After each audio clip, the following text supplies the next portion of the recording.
The regular meeting of the Annapolis City Council on Monday, December 12th, 2022 will be called to order at 7 p.m.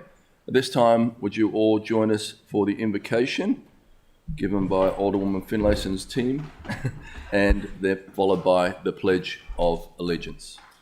Thank you, Mr. Mayor. At this time, I'd like to introduce to some and reacquaint to others my pastor, Pastor Leslie Adams from Mount Zion United Methodist Church on 2nd Street in Eastport. Pastor Leslie. Good evening, everyone, council members, mayor, everybody in the room. Hello. Let us pray. God of all, we come to you this evening with grateful hearts. The scripture says, in all things give thanks. And so with that, we thank you for everything that was, is, and will be on this Thursday. We lift up to you the families of the mayor and the council members. Lord, you know what is needed in each household they are connected to. The celebration of Jesus' joy this season reminds us to remember and hold dear the blessing of life anew and the least of us who find themselves in less than best situations. In that, permeate this space with your power that stirs conviction and principle. Permeate this space with your wisdom that allows each member on the council and in the gallery to see what needs to be seen, understand what seems at times to be imperceivable, and know when their voice needs to fill the space and when it doesn't. Grace each and every person present with your peace, because it is your peace that makes the best even better and the worst bearable. All this we give you thanks for in advance. I seal this prayer in the name of Jesus, God made flesh, and the God that is named and revered by those present in this room. Amen. Amen.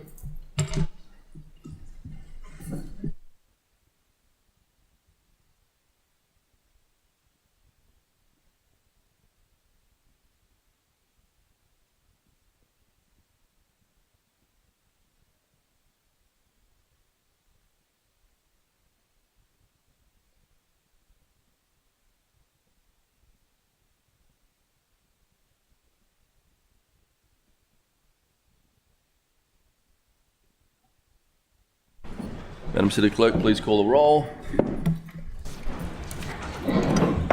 Sorry. Yes, sir. Mayor Buckley? Here. Alderwoman Tierney? Present. Alderwoman O'Neill? Present. Alderwoman Pendell Charles? Here. Alderwoman Finlayson? Present. Alderman Shannon Meyer? Present. Alderman Gay? Here.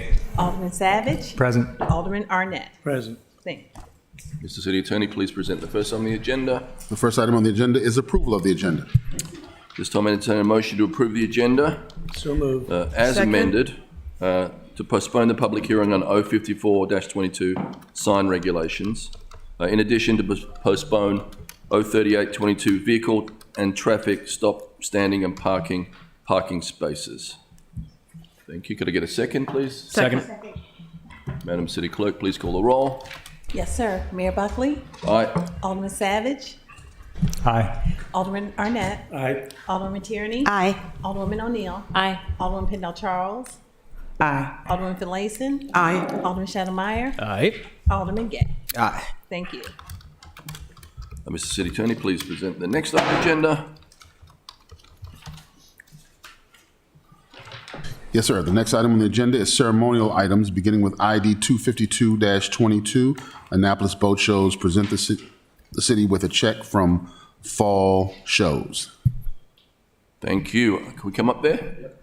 In my army swag.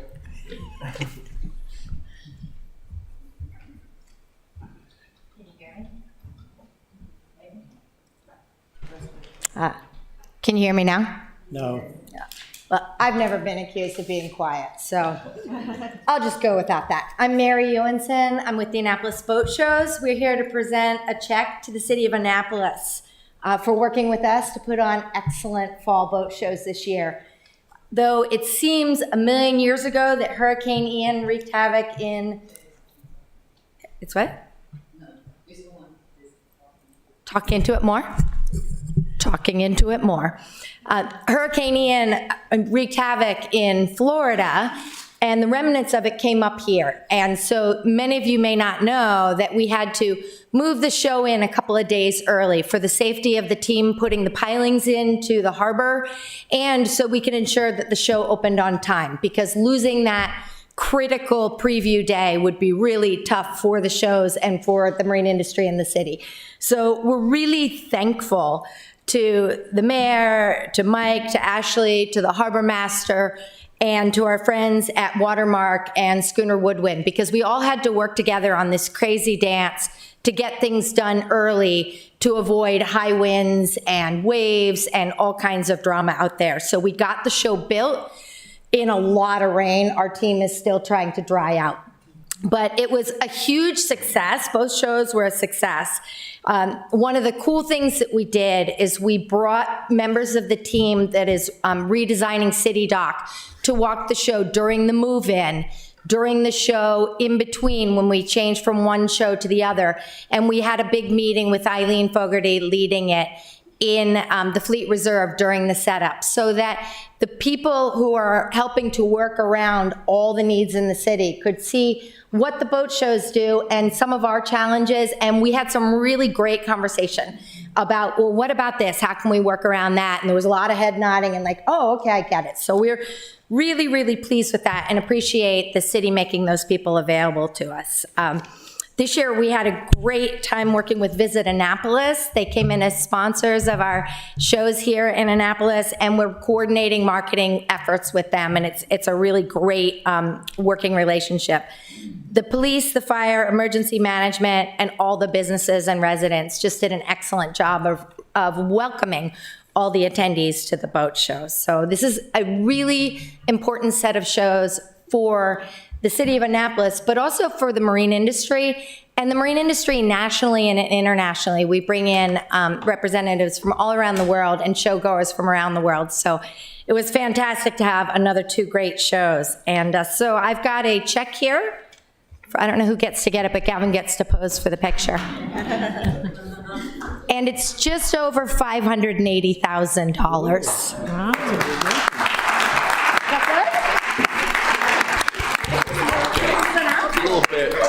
Yeah, I see that. 580,000.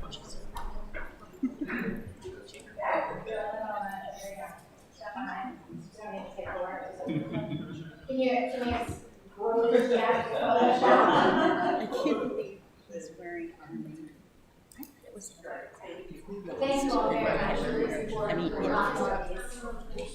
you want, I don't know.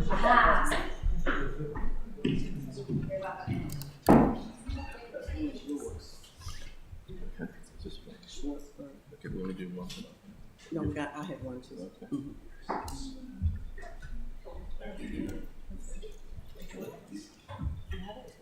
City Attorney, please present the next on the agenda. Yes, sir. The next ceremonial item is ID 260-22, honoring Judy and Bob Schwartzberg, owners of the Big Cheese and Sammy's Deli.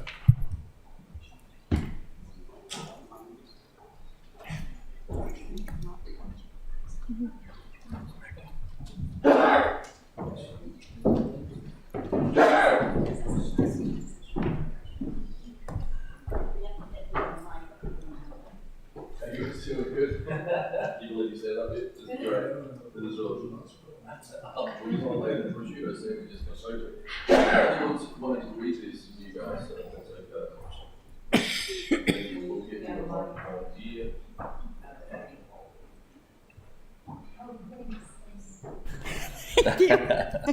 Wait, you gotta let the army show there. Yeah. Only 5 more minutes. Thank you so much for coming out. This is really a bittersweet moment for us residents in Ward 1 and in the city. And I'm going to read this because it means a lot. On behalf of the residents of the city of Annapolis, we are pleased to confer upon you the City Council citation to congratulate you on your retirement after 3 decades as owners, operators of the Big Cheese and Sammy's Deli on Randall Street in downtown Annapolis. You are known for your wide selection of fresh-to-order sandwiches stocked with European cheeses and freshly sliced delicatessen meats. Bob and Judy, the 2 of you are also known for the longevity of your marriage, 60 years. We know that must be in part because you make time for each other, closing the shop at 5 p.m. each day to make time for date night. You've been blessed with 2 children, Randy, Sue, and Ricky, and 4 grandchildren, each of whom have a sandwich named for them at the deli. We wish you much success in your retirement. We know wherever you'll go, you'll still be holding hands and having regular date nights. Thank you so much.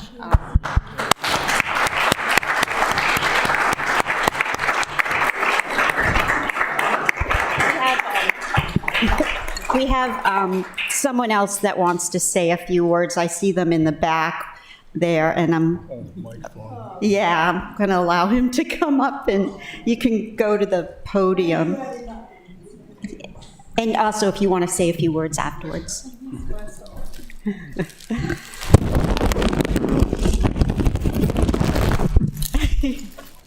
We managed to ruin the mic. That's a Navy man. Yeah, I have a hat for you, just in case. good time. Judy and Bob, residents downtown have long considered you both valued friends and neighbors. It's a pleasure on behalf of our community, as well as my personal pleasure, to recognize your 30 years here, your perseverance through Isabel, and for simply being a friend and neighbor to all of us. We wish you all fair winds and following seas. And friends and neighbors, those of you in town or out of town, would you stand and applaud our good friends?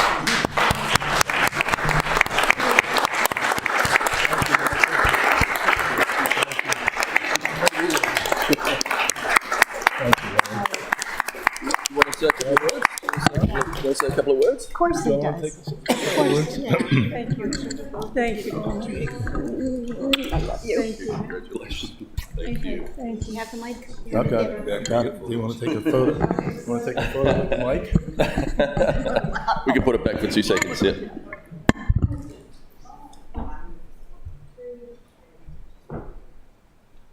Thank you. And then we're just gonna hold it. So wonderful to us all these years. Really been an honor, really a pleasure. And you're going to enjoy my daughter, our daughter. She is going to be the new big cheese, the Grand Fromage.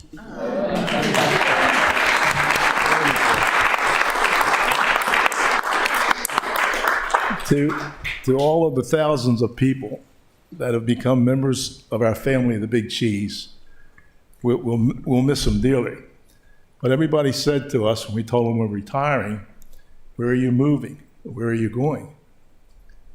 And we looked at them and said, why would we go any other place? We're staying in Annapolis because, as my wife said a few weeks ago, living in Annapolis was like being on vacation every day. So thank you all again, and we love everybody. Thank you.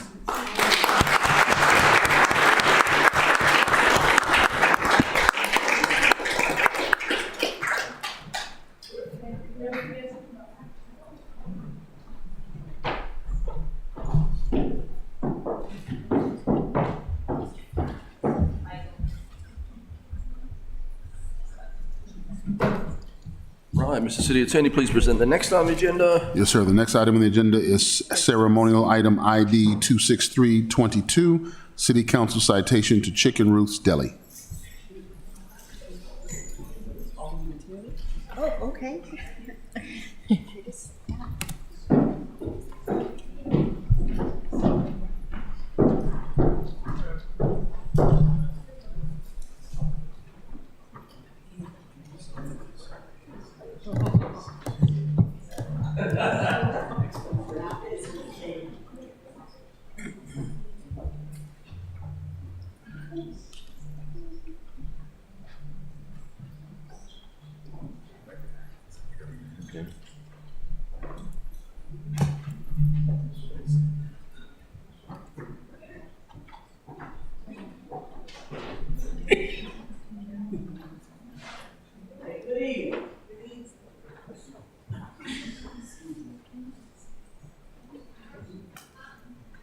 Thank you so much. Good evening. City of Annapolis City Council citation. On behalf of the residents of the City of Annapolis, we're pleased to confer upon you the City Council citation in recognition of the city's Annapolis United, Love Our Children, Love Our Neighbors, Peace is Here, Stop the Violence initiative, which began in March of 2022. As part of this initiative, the Annapolis Recreation and Parks Department has developed and implemented recreational, educational, and wellness outreach programs and events that serve our youth and promote safety and crime reduction in the city of Annapolis. As such, this improves the quality of life and wellness of all citizens and communities at large. On August 10th, 2022, Annapolis Recreation and Parks hosted 15 youth on a 2-hour Black History tour of downtown Annapolis, which included reading and interpreting the plaques and historic spaces along the City Dock area, as well as discussing the importance of Alex Haley and his contributions to understanding the slave trade and Black history. After the tour, the children were treated to some very delicious ice cream at the iconic Chicken Roost Deli, 165 Main Street, downtown Annapolis in the historic district of Ward 1. The significance of this treat after this tour cannot be overstated. Mr. Keith Jones, the owner until his untimely death in 2021, as quoted in the Capital newspaper, was, quote, a Black businessman on the predominantly white Main Street that hadn't had Black ownership since the 19th century, unquote. The significance of this seemingly small and arguably benign ice cream treat for these African-American children signifies and goes to the heart and soul and to the essence of Annapolis United. We overwhelmingly thank Chicken Roost Deli and the Jones family for truly making this Black History tour of downtown Annapolis for these children not only a memorable educational and wellness event, but the making of entrepreneurial history in real time. Thank you all so very much. And at this time, of course,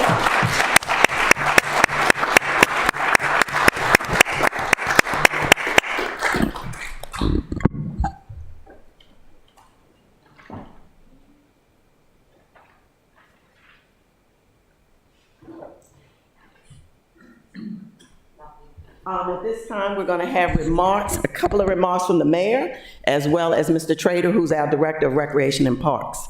You've read the citation already? Yes, sir. You've read it? Yes, I did. Okay, great. Well, obviously, who doesn't love chicken roofs?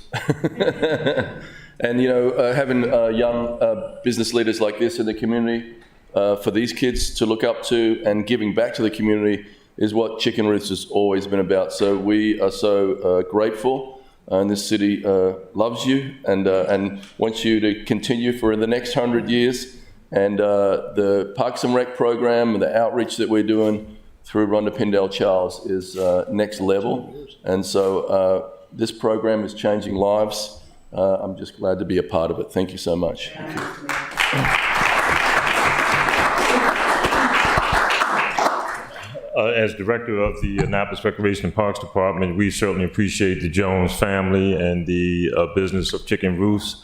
I grew up in Annapolis. I've been living here. I grew up, and we moved here at the age of 4, and I remember when Chicken Roost was a 24-hour business. And they do sell veggie burgers for you vegetarians out there. And I really appreciate you reaching out, to children who otherwise would not have these experiences. Thank you very much.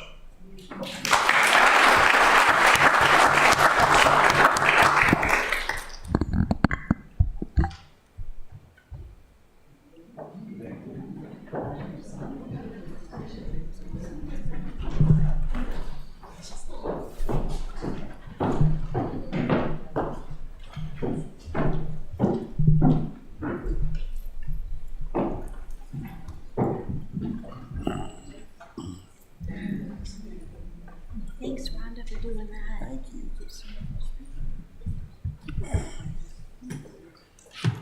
Rhonda. Mr. City Attorney, please present the next item on the agenda. Yes, sir. The next item is petitions, reports, and communications, beginning with update from the mayor.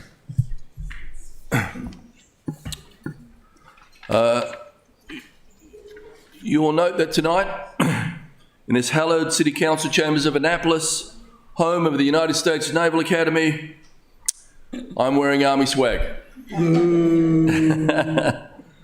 That is because West Point beat our beloved Navy in a big football game in Philadelphia yesterday. Last week, confident of a Navy win, I wagered with Salisbury Mayor Jake Day, who is a major in the Army, that the mayor that the mayor who lost the bet would spend 15 minutes, and I've been way over 15 minutes already, in the opposing team's spirit wear at their next city council meeting. Saturday's annual Army versus Navy football matchup was an exciting game that came down to the wire in double overtime. Unfortunately, Army prevailed. In the second half of the game, underdog Navy looked strong with a 10-7 lead with 3 minutes to end of regular play. Then, with less than 2 minutes remaining, Army tied up the game. In 2 rounds of overtime, Army finally ended up 20-17. The big story of the game was Navy's Anton Hall, who scored Navy's longest ever touchdown drive, 77 yards in the third quarter. Then in the second overtime, a mistake at the goal line set Army up for their winning field goal. It was exciting, then heartbreaking, and now here I am sitting in Army swag with my sincerest apologies to Admiral Buck. I don't know what camera to look at, but I'm sorry, Admiral Buck. Major Mayor Jag Day is, if you're watching, I have a message for you. Seeing me like this in my Christmas is my Christmas present to you and the residents of your beautiful Eastern Shore city of Salisbury. Take comfort in knowing there's always next year. Go Navy, beat Army.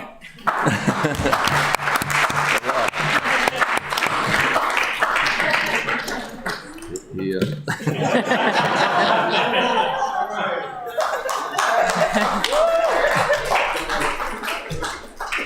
Right, can't say I'm not a good sport. Last Thursday, alongside Annapolis Fire Chief Doug Romali and his team, I had the privilege of swearing in 7 new firefighters. I want to thank these men and women for stepping up to join the city of Annapolis. They are the ones who run towards danger when we run away.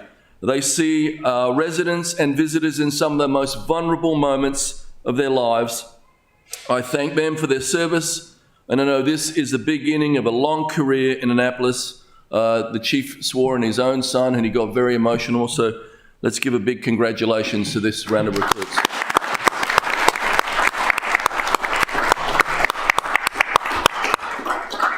Tonight, I believe we have residents from various housing authority properties joining us. Welcome. We welcome you and we listen thoughtfully to any public testimony you provide. Before that happens, I'd like to clarify some points that seem to be frequently misunderstood about the city's relationship with HACA. Firstly, we do not want to close down public housing or relocate residents.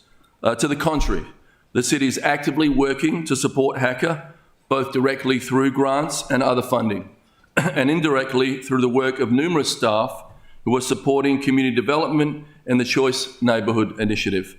Some of the ways we're providing support are shown on the slide currently. The city has also been asked to relax or ease the inspection process, but the city is operating under a court order that requires us to treat HACA like every other landlord. This means we must conduct inspections and issue notices when properties are found to be defective. We don't have a choice about that. Nonetheless, we've worked with HACA to provide some relief on the front as well by manually changing our process so that we can report an individual property and rather than a whole building. And for the record, the city has only collected $3,000 in fines from HACA in the past year. Finally, I want to note that the city is being sued by HACA residents under the argument that the city alone, not HACA, not HUD, the federal agency that actually owns the property, that the city alone is responsible for the poor conditions of public housing in Annapolis. We have responded to this lawsuit by trying to bring all responsible parties to the table. It's a step we have had to take to protect the interest of all city residents and taxpayers. As part of our response, we've outlined numerous steps the court could take to resolve these claims. Unfortunately, only the last step outlined, receivership, has been discussed publicly. All other remedies we suggested have been overlooked in the public debate. So let me finish by reiterating. The City of Annapolis is operating under a court order. We're being sued. These things constrain our actions and decisions. Nevertheless, we're committed to going forward and doing everything possible to accelerate the redevelopment for our residents so they can have the quality of life they deserve. Thank you. This is our last City Council meeting for 2022, and I want to wish all of our residents and all City employees and my fellow members of the City Council and their families a very Merry Christmas and a happy and healthy New Year. As a reminder, the City offices will be closed on Monday, December 26th and January 2nd for both holidays. Trash and recycling will be moved forward one day. Monday pickups will be on Tuesday. Tuesday pickups will move to Wednesday. Annapolis Transit will not have service on Christmas Day or New Year's Day, but will return a regular schedule on Monday, January 2nd. Pit Moyer will close at 1 p.m. on Christmas Eve and New Year's Eve, and will be closed Christmas Day and New Year's Day. Both Pit Moyer Rec Centre and the Stanton Centre will reopen with regular hours on both Monday, December 26th, and Monday, January 2nd.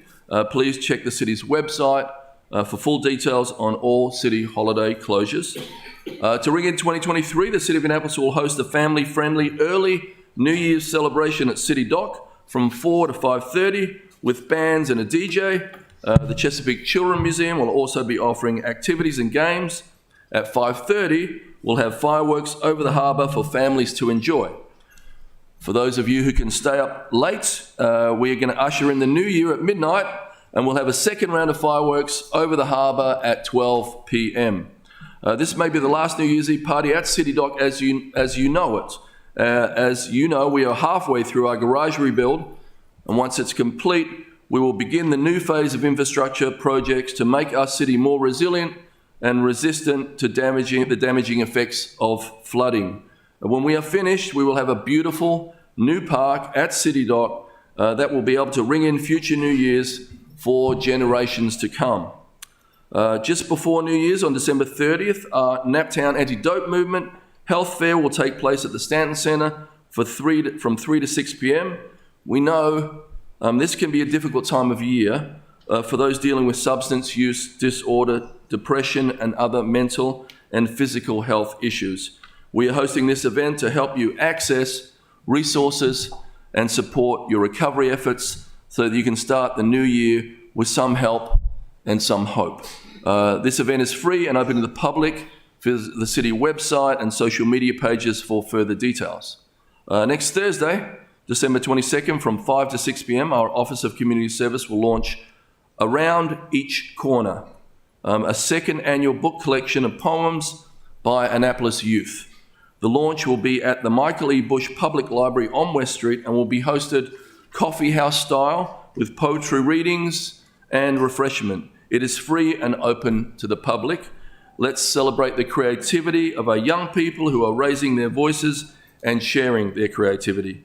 If you can't make the event, stop by the library and read some of the poems in this book. The Bush Library has agreed to add it to their library catalogue. And early this morning at 7 a.m, we welcomed the incoming members of the Maryland General Assembly to Annapolis. They will open their 445th session on January 11th. We look forward to being the host city for legislators during session. I want to congratulate the re-elections of Annapolis-based state legislators, Senator Sarah Elfreth, Delegate Shanika Henson, and Delegate Dana Jones. I also want to alert folks to updated parking information for legislators, their staff, lobbyists, and advocates, and visitors to Annapolis during this session. So please visit accessannapolis.com/MDGA. In the coming weeks, we should have more details on the Governor's inaugural event on January 18th, right here in Annapolis. For now, mark the date in your calendar. It promises to be a great day. And thank you all. Now let's get on with tonight's meeting. Thank you. Mr. City Attorney. Yes, sir. The next item is reports by committee. Alderman Gay. Thank you. Thank you so much, Mr. Mayor. Just reporting out from the Housing and Human Welfare Committee. Before I get into our agenda, echoing a lot of what you said about the appreciation of the staff. Our committee has worked so close with the planning and zoning staff over the last year. I'm very appreciative of their assistance. We've got a lot of work done. And it wouldn't also be possible without the assistance of Cynthia and Kaylin and Regina as well in the Office of Law. They have been rocking and rolling, and we've been pumping out legislation that we think is meaningful to our communities and to the city of Annapolis. And so extremely grateful for the staff, the Community Equity Development Commission, and also the Office of Community Development, Teresa and Denise Ruffin, who have been of great assistance over the last year as well. I was planning on canceling our meeting on the 19th, but I think with the plethora of public comment that has come in, it is important that we continue on the path that we're currently on. And I don't think we can miss a beat. And so we'll continue to meet December the 19th, our regularly scheduled meeting for the Housing and Human Welfare Committee. We'll continue to discuss 05022 and 04022. I think it's necessary, and I think I've talked to a number of my colleagues, it's important that we have dialogue related to both pieces of legislation, just to find some common ground. I think that's all. Just as it relates to your comments in the beginning, I think for the general public, it's important to note that the Office of Law is not an extension of the City Council, but an extension of the Office of the Mayor. And we are often not consulted on those decisions. And so I agree with the mayor when he stated that the city has done a lot to combat the housing issues in the city of Annapolis, in particular those with HACA. But a lot is not enough. And I've stated clearly previously, I think at times we may have overstepped our boundaries, but overall I do support both our constituency and the Office of Law, and I just think that's important to state from our Housing and Human Welfare. Thank you. Alderman Annette. Thank you, Mr. Mayor. After receiving many expressions of regret, I must inform you that the Audit Committee's meeting on Monday, the 19th of December, is canceled. We will meet again in January. Thank you. Alderman Shannemeyer. Thank you, Mr. Mayor. The Economic Matters Committee will not be meeting in December due to holiday travel. I finally get to go see my folks in Maine for the first time in about 2 years. We will be meeting in January, where we're going to have our economic gardening pilot update. We will be hearing from some of the business owners along with Mr. Gibbons himself to get an update for how things are going on this innovative program. Thank you. Alderman Finlayson. Thank you, Mr. Mayor. The Rules and City Government Committee did meet in December. We met on the 2nd of December, and we addressed several pieces of legislation. 02522, Revenue and Finance. We gave a favorable recommendation with 7 amendments. 059, the Budget Process Timeline for fiscal year 2024, received a favorable recommendation. And our discussion on ID 25922, Rental Assistance Program Policies and Procedures, we postponed action until our next meeting, which is January the 6th at 1 o'clock here in Council Chambers. Everyone's invited to attend. Thank you. Alderman Tierney. Thank you, Mr. Mayor. The Finance Committee met December 7th, and we gave a favorable recommendation to 031-22, which was the bill on the Annapolis Community Grant Program.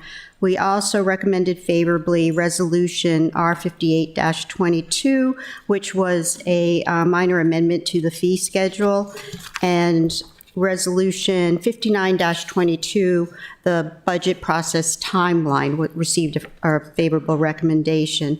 But more importantly, we had a presentation by our Department of Public Works. All of the engineers spoke on the status of their respective capital projects. It was really informative, specifically to the respective alderperson of each ward. It was a very professional presentation. I recommend that my colleagues watch it. And we didn't finish. We have one engineer that will present at the next Finance Committee meeting. And with the risk of sounding like Scrooge, we do have a meeting scheduled December 21st, Wednesday at 10:30 a.m. And unless I hear differently, it's on schedule. Thank you. Alderman Savage? Bah humbug. So fun. All right, so give an update on environmental matters. We did meet this month as well. We postponed final action on 05222, which is the turtle-friendly curbs, because we want to dig into it more as far as how we may have that impact existing curbs in our city and what any fiscal impact they may have. So that's going to be discussed at our next meeting on January 12th at 3 p.m. We also will be talking about, hopefully, if it gets introduced tonight on first reader, the ordinance that overhauls some of our sediment control inspection procedures. And finally, in January, we'll be talking, the Public Works is giving us a presentation on some of the contamination on Spa Road, just so we know what's going on there and how that may impact any plans we have out there or not. Thank you. Thank you. Alderman Peniel-Charles? Thank you, Mr. Mayor. The Public Safety Standing Committee met on December the 5th. At that time, we took up two pieces of legislation, 03822, vehicles and traffic stopping, standing, and parking spaces reserved, as well as R5822, amendments to Title II of the FY 2023 fee schedule for purpose of amending Annapolis Police Department fees and related to the FY 23 fee schedule. Both pieces of legislation were recommended favorably. The next meeting of the Public Safety Committee meeting has not been determined for the month of January, but will be held at that time. At this time, during this season of being very thankful and giving, we've seen what we've done this evening regarding our fire department, our Office of Emergency Management, which is under our public safety team, which Food Fridays, one of the initiatives that they have. We thank Alderwoman O'Neill from Ward 2 who heads that up. But tonight, as you all heard, we started the Annapolis United Initiative in March of 22. And each month since that time, we have been recognizing the Officer of the Month. And I'm glad we have quite a few people in the audience because I think this is important to hear. We're going to do March, April, and May. And then next month, we're going to do a couple more. March 2022, Detective First Class Courtney Moore. One example of his excellent police work is the outstanding efforts of Detective Moore, who quickly and efficiently made 2 arrests 2 days after shooting on Bay Ridge Avenue. To give you a little more information on this quick closure, on March 19th, officers were dispatched to the area of Forest Drive, South Cherry Grove, in reference to shots fired in the area. Victim contacted the police department to report that a suspect in a different vehicle fired shots at his vehicle several times along the Forest Drive corridor. Lieutenant Krause was advised of the incident and contacted Detective Moore, who volunteered to respond to APD to start the investigation. Once at ABD, Detective Moore met with patrol and was determined that the incident started at the gas station in the 2200 block of Bay Ridge Avenue. Female suspect was identified by the victim. Male suspect was unidentified. Detective Moore continued the investigation until the early morning hours of March the 20th. He wrote a search warrant for the female suspect's apartment along with the arrest warrant for her. On March 21st, the search warrant was executed in an apartment in the unit block of Ben's Drive. Female suspect was located inside an unidentified male subject was shooting. The gun was also in the residence. The handgun used in the shooting was also found inside of the residence. Both subjects were transported to APD, interviewed by Detective Moore. Both suspects confessed to their involvement in these shootings. Detective Moore showed the dedication and teamwork to respond to an incident when he was off on a weekend and to step in for the on-call detectives. He handled and closed this case without the assistance of other detectives and was able to arrest the 2 suspects for attempted murder, along with recovering the suspect's handgun. Detective Moore's actions were above and beyond the call of duty and worthy of Officer of the Month award for March 2022. April 2022, Officer First Class Kempton Urban. Officer First Class Kempton Urban was recognized as Officer of the Month for April. In April, Officer Urban responded to a domestic assault call. Female victim reported that several days before the father of her 3 children pointed a handgun at her and then gave it to their 4-year-old child to hold. Officer Urban applied for and received a warrant for the male suspect's arrest. few days later, the female victim reported further incidents involving the same man who had already been arrested on Officer Urban's warrant. Officer Urban transported the victim to Commissioner's office to apply for additional charges on the suspect. Officer Urban helped obtain safe housing for the victim and contacted the mobile crisis team to provide groceries and other services for the victim.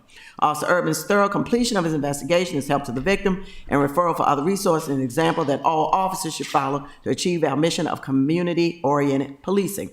In May 2022, Officer First Class Ashley Paschal. Officer Paschal was recognized as Officer of the Month for May. In May, she responded to an area school for a report of a sex offense. She volunteered to respond to the call because she had just completed crisis intervention training. Officer Paschal utilized her new training in talking to the juvenile female victim and establishing rapport with her and her mother. This rapport assisted investigation to the sex offense. Training Officer Paschal received had an immediate impact on her ability to de-escalate tension, build rapport, and develop leads in the case. Additionally, later in the month, she was driving home after work when she observed a woman on the side of the highway who seemed to be in distress. The woman appeared to be attempting to commit suicide by jumping off of a bridge. Officer Paschal pulled over and prevented her from jumping off the bridge. The woman attempted to pull Officer Paschal off of the bridge with her and attempted to take Officer Paschal's duty weapon, stating she wanted Officer Paschal to shoot her. Officer Paschal was able to safely detain the woman until on-duty officers arrived. I commend and we commend her for a quick assessment of a situation while off duty, traveling at highway speeds. She determined that there was a person needing assistance and showed that she truly believes in being a police officer no matter what the situation. Her actions reflect the quality and high standards Annapolis has about our police force. She is an example to our officers and what it means to protect and serve by building trust between the community and the police department. Thank you so much. Thank you for that summary. Alderman O'Neill. Thank you, Mr. Mayor. The Transportation Committee will not be meeting in December. We're supposed to meet on December 14th. Our next meeting is scheduled for January 11th. And in our January and February meeting, we're going to be discussing Bird and Annapolis Go and how they're going and any incidents that have been occurring there. So anybody that wants to talk or learn more about it, show up for the meeting on January 11th at 4 p.m. Thank you. Mr. City Attorney, please present the next on the agenda. Yes, sir. The next item on the agenda is comments by the general public. So during comments by the general public, you may not speak on any item scheduled tonight for public hearing. There'll be a hearing, public hearing after we introduce those items. Those items are 033-22, City of Annapolis Public Ethics Law, 040-22, Workforce Housing, 050-22, Landlord-Tenant Relationships, Rent Guidelines, and 051-22, Floodplain Management. So the first person signed up to speak tonight is Jackie Wells. Please come forward to state your full address and name, please, Jackie.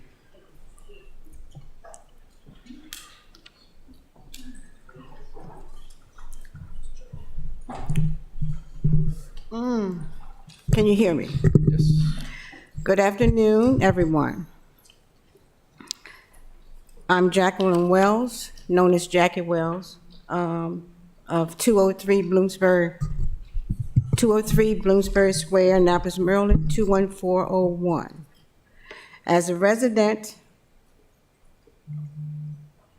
of Bloomsbury Square, as the president of Bloomsbury Square, as a resident of the Resident Advisory Board, and as a commissioner of the Annapolis Housing Authority of the City of Annapolis.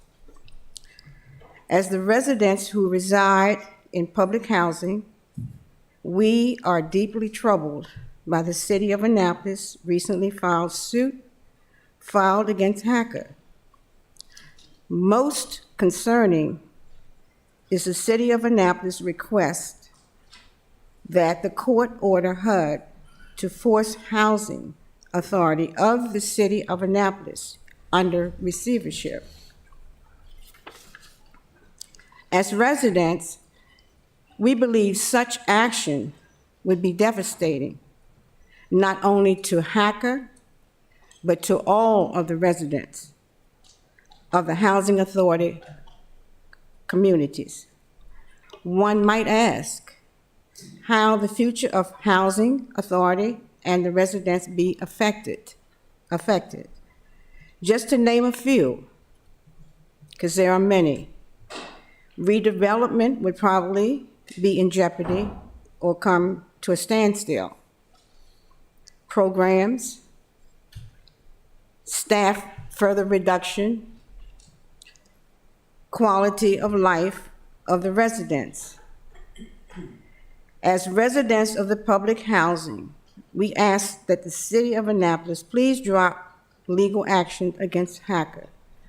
We ask that you search your souls and seriously think about the quality of life your constituents. We're not only your residents of public housing, but we are your constituents. Stop hurting Hacker and start helping Hacker. Thank you. Thank you. Next up, Samelia Parker.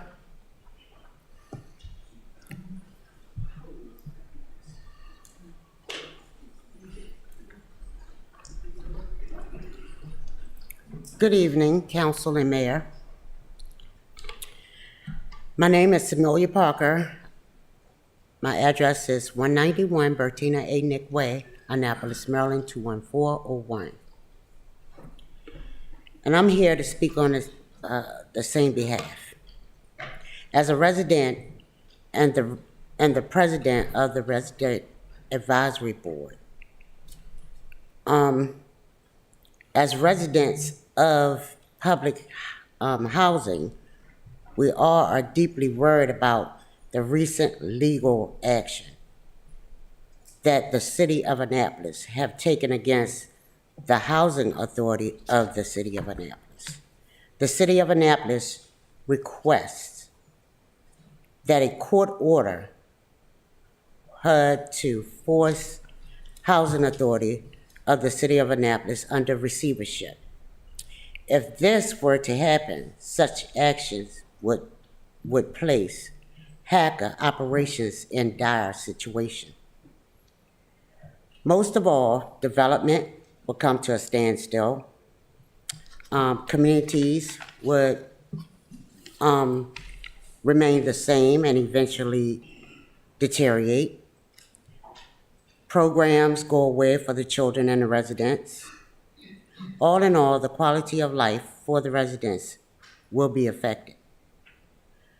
We humbly ask that the City of Annapolis help the Housing Authority of the City of Annapolis by simply stopping this action and partnershiping with our Housing Authority of the City of Annapolis so that we can become one Annapolis. Thank you all and have a wonderful evening. Thank you. Next up, Godfrey Phelps.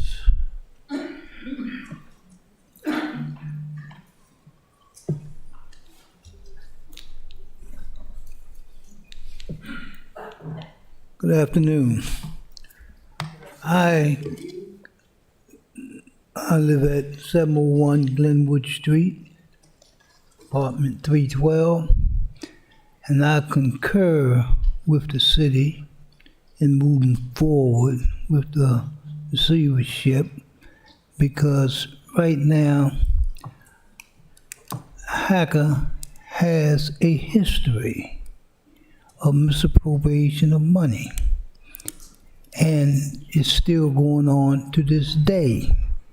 And the only way we're going to be treated like human beings is that the feds come in and take things over and see that the money is spent properly and where it's supposed to be spent at.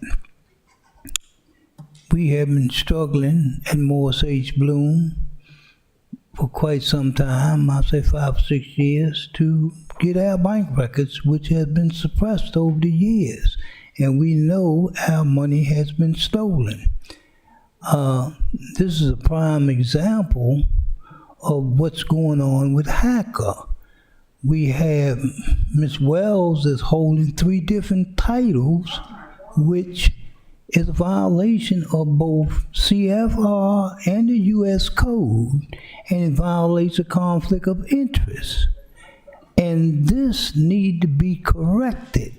They know they're violating the law, but they are just persistent in holding these positions, which is ridiculous. And as a result thereof, we at Morris Bloom don't have no one on the Hacker Board to represent us. We have no one on the Advisory Board representing us. And this has got to stop. This conflict of interest is ridiculous. They know they're violating the law, and they're just persistent in violating the law because they want to control everything. It's not a partnership, it's a dictatorship. And this really needs to stop because we have no say. They got their cronies in key positions where we can't have any of our complaints resolved. And Melissa Evans claims she hadn't received no complaints. Amelia Parker claims she hadn't received no complaints. So what does that mean? That means nothing is being done. But if we are under federal jurisdiction, something would be done because they're not going to allow this nonsense. And it's ridiculous. Thank you, and I hope you take it under consideration. Thank you, Mr. Phillips. Next up is Alice Johnson.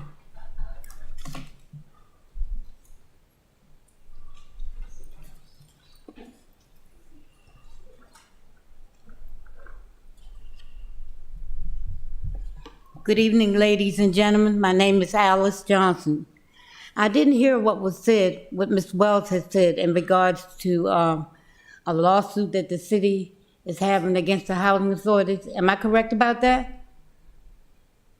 Am I correct about that? The city's being City sued. have- Yep. Pardon, the city's sir? being sued. Yep. The city's being You are sued. correct. Yep. Yeah, well, the last administration, I got the last mayor involved with public housing because Bloomsbury Square had numerous gas leaks. So I had to get documentation and I had to holler and scream and pray for 6 years or 8 years so that they could find the gas leak. And recently, it's the same thing. I came here for help. I was told that they had called the Baltimore Gas and Electric Company, and that's why they came out, but that's a lie. Because when you call the Baltimore Gas and Electric Company for a gas leak, they don't make an appointment. They come to your home. And I've had numerous gas leaks in Bloomsbury Square. Case in point is this. The city should be wanting to help its people, not hurt its people. And I am damn tired of trying to get people to understand that they're human beings, they're alive. Look around, you go on the internet. You've got people who are professionals living in New York, Oregon, and various other cities, rent sky high. Professional people, but they're living in the streets. So what do you think we're gonna do as public housing citizens? Where the heck do you think we're gonna go? Old, with families? I mean, where's the humanity? Inhumane. You all say, I listened tonight, crumbling and praying. Oh, you worship the $500 and some $1,000 you got for a vote, but you can't help the people who will be in the streets hungry. You have to keep your voice down or cut Can you you off. hear me, sir? I can hear you. You don't Well, need to then scream. that's good enough. I think you understood what I said. No disrespect, but I meant every word I said. And each and one of us got to go to bed and go to sleep tonight. And we got to pay for what we do.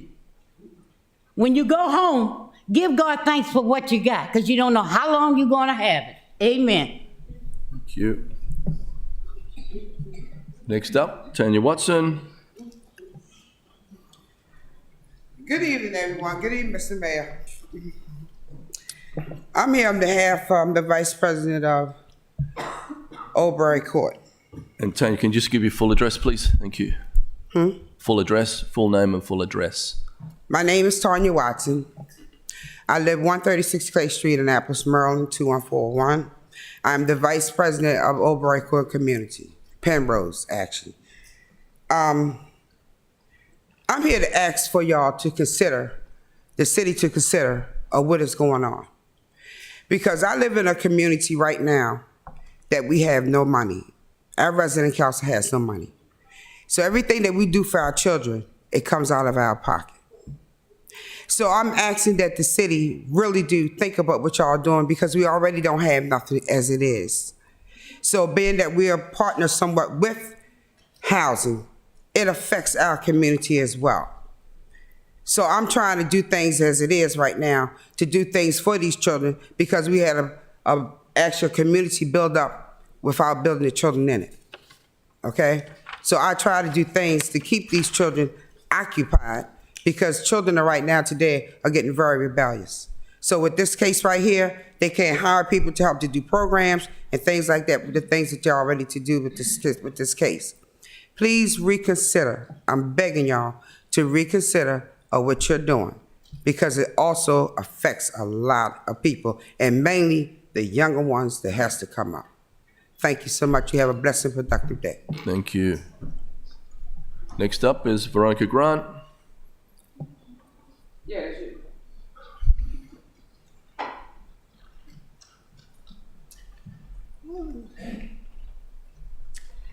Greetings, Mr. Mayor and City Council. My name is Veronica Grant.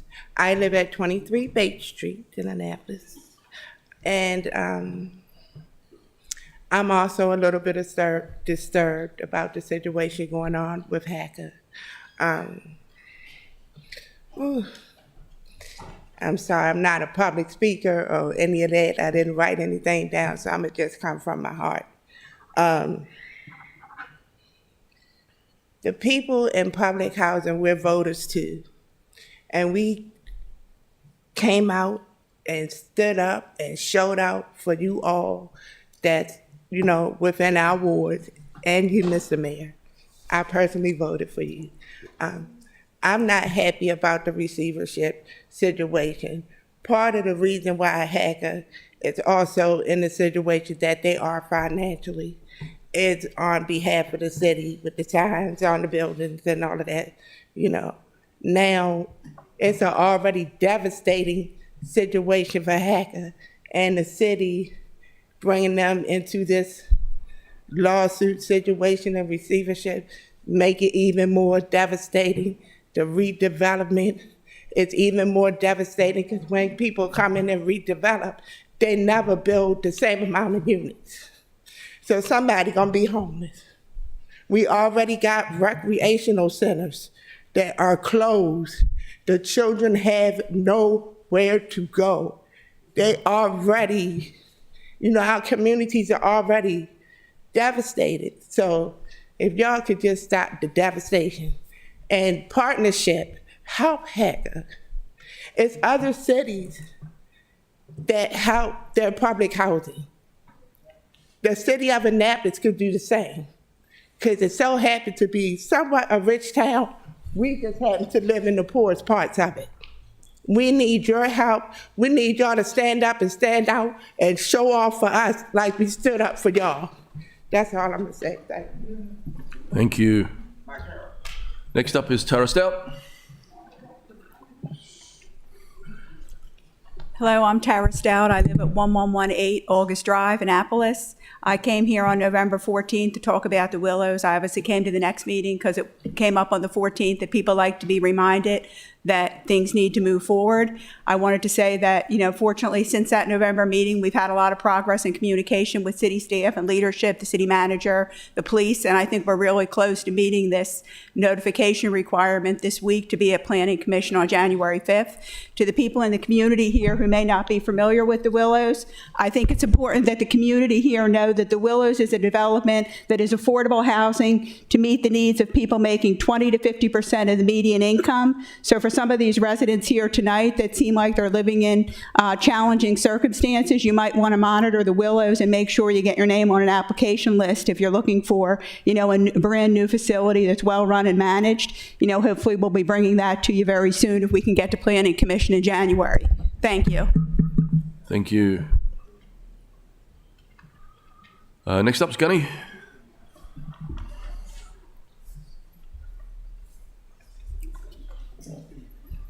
Good evening, Mr. Mayor, City Council. My name is Curtis Jones. I live at 1400 Breton View Road, Annapolis, Maryland. And that's 21409. I'm also here to talk about the Willows / American Legion project, which the Willows will be a 58-unit community project for low-income housing. And my question, as it was last time I was here, was when is this thing going to come to fruition? When will it get out of the Planning Commission's desk and back to the developer so they can start digging holes in the ground and putting up apartments for people to live in? That's all I have. Thank you, Gunny. Next up, Shamir. I saw Shamir back there. Shamir, want to give her a call? Yep. Hey.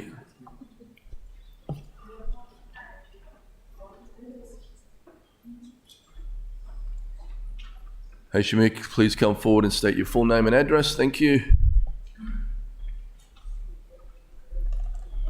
Shamir Gladden, 1135 Madison Street, apartment S2, Annapolis, Maryland, 21403. Hi, how you guys doing? Hey. So, I know that I've been on both sides of the coin far as the City of Annapolis and Housing Authority, but I'm on the side this evening of neither side.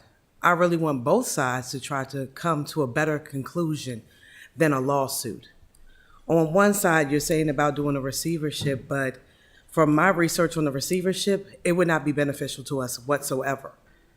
Because if we're going to have one person facilitating all of the units, then we're all not going to be heard, especially the seniors. They're definitely not going to be heard. But then on the other side, I also need for the Housing Authority to also hear us out too. So it's better that we mediate instead of lawsuit and get suited up with lawyers and try to do this receivership. It's not beneficial. And as one of your taxpayers, I'm begging and asking you. I'm not just a resident that lives in low-income housing because I don't make the money. I live in low-income housing because my credit says differently and I don't meet the statutes of regular units, rental units. So I'm asking for both parties to come to mediation and not litigation and figure out how we're going to make things different for all of our residents, especially my seniors, because I hear them a lot and I care about them tremendously. So I'm begging you, as your taxpayer, as your bus driver, because now you guys got me for Broadneck High School, I'm begging you. I don't want to leave Annapolis, but if this receivership happens, that's where I'm going to have to force my hand and leave the only home I know for 6 years. And I don't want to leave anyone behind, not even my neighbors.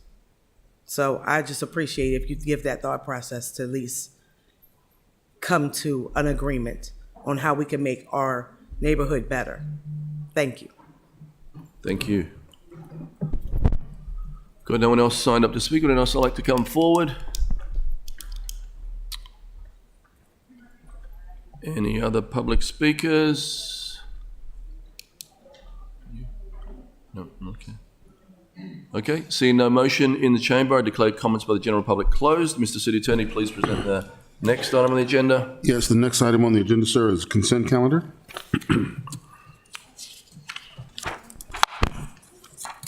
Are there any objections to the consent calendar? Thank you. Could I get a motion to approve the consent calendar? So moved. Second. Get a second. Thank you. Madam City Clerk, please call the roll. Yes, sir. Mayor Buckley? Aye. Alderman Savage? Aye. Alderman Arnett? Aye. Alderman Tierney? Aye. Alderman O'Neill? Aye. Alderman Kendall Charles? Aye. Alderman Finlayson? Aye. Alderman Shandemeyer? Aye. Alderman Gaspar? Aye. Thank you. Thank you. Mr. City Attorney, please present the next on the agenda. Yes, the next item is public hearings, beginning with O3322, City of Annapolis Public Ethics Law, for the purpose of compliance with the requirements of Subtitle 8 of the local government provisions of the Public Ethics Law of the Code of Maryland. Okay, we have no one signed up to speak for O-33-22. Would anyone like to come forward? Okay, I declare the public hearing on O-33-22 closed. Mr. City Attorney, please present the next item on the agenda. Yes, the next item is O4022 for public hearing, workforce housing, for the purpose of allowing workforce housing as a permitted use subject to standards in certain residential, commercial, office, and mixed-use districts. Please speak up, we can't hear anything back here, I'm sorry. Workforce housing, O4022, public hearing, workforce housing for the purpose of allowing workforce housing as a permitted use subject to standards in certain residential, commercial, office, and mixed-use districts. Thank you. Okay, we have people signed up to speak. So first person signed up to speak is Rob Tufts. Please come forward, state your full name and address. Thank you. Good evening. My name is Rob Tufts, and I live at 1012 Tyler Avenue here in Annapolis, Maryland, 21403. I'm a Ward 8 resident, and I'm also someone who's affected, that falls within that income bracket of this workforce housing bill, right? But I was fortunate enough a couple of years ago to actually buy my affordable house here in Annapolis. But just because I have my affordable house doesn't mean that I don't care about other people having affordable housing here in Annapolis. I love living in Annapolis. I want people from all walks of life, from all economic classes, to be able to afford to live here and enjoy everything that Annapolis has to offer. Unfortunately, this legislation is a complete non-starter. I would call your attention to the Planning Commission report that actually lists some very pertinent, I think, important questions about both the implementation and enforcement of this legislation. They also make a comment at the end that I think is quite interesting. They say, we have no idea how this legislation is actually going to create more workforce housing, but we think it's a good start, so we're going to approve it anyway. Well, I agree, it is a great start. It's a great start for developers who want to make more money here in Annapolis, because the developers are getting the one of the things that they've always wanted, and that is more density to build more units in order to make more money. I have scoured this legislation, and I've seen nothing about price control for the units, for the housing units under sale. And even the rental pricing is very ambiguous. It basically says something like, the developers are going to come up with a rent, and then the planning and zoning department's going to review and approve it. Great. I would love to pay my taxes that way. Mayor, can I just write a number on a piece of paper and hand it to you and you can review and approve it for me? Right? That's crazy. So the median family income here in the Baltimore statistical area, which is what Annapolis is a part of, is $116,000 a year. If you take a look at the price range of houses that a family making $116,000 a year can afford, those houses are already on the market here in Annapolis. With no price controls in this legislation, what do you think the developers are going to price their houses at? The price that someone making $116,000 a year can afford, thus meaning the affordability gap is not going to be closed with this legislation. So I genuinely believe that you all care about affordable housing, so I have 3 recommendations. First, throw this legislation in the garbage. It is a non-starter. It's not a good start, unlike what the Planning Commission says. Throw it in the garbage. Let's start over. 2, if you want to build affordable housing, you have to take out the profit motive, right? Developers are only in this to make money. So if you want affordable housing, you have to take out the profit motive. Bring in nonprofits that actually know something about building affordable housing. Habitat for Humanity, Community Land Trust, groups like that, and work with them to create a real, sustainable, long-lasting affordable housing program here in Annapolis. 3, do something about flipping here in Annapolis. Real estate flipping is a problem. It takes affordable housing, houses that people within this income bracket should be able to afford, but it takes them off the market, they slap some fresh paint on it, throw in some new appliances, and then they sell it for a god-awful lot more money to get a whole bunch of money off of it. So those are my 3 recommendations. Thank you very much for your time and consideration. Thank you. Next up is Ken Peel.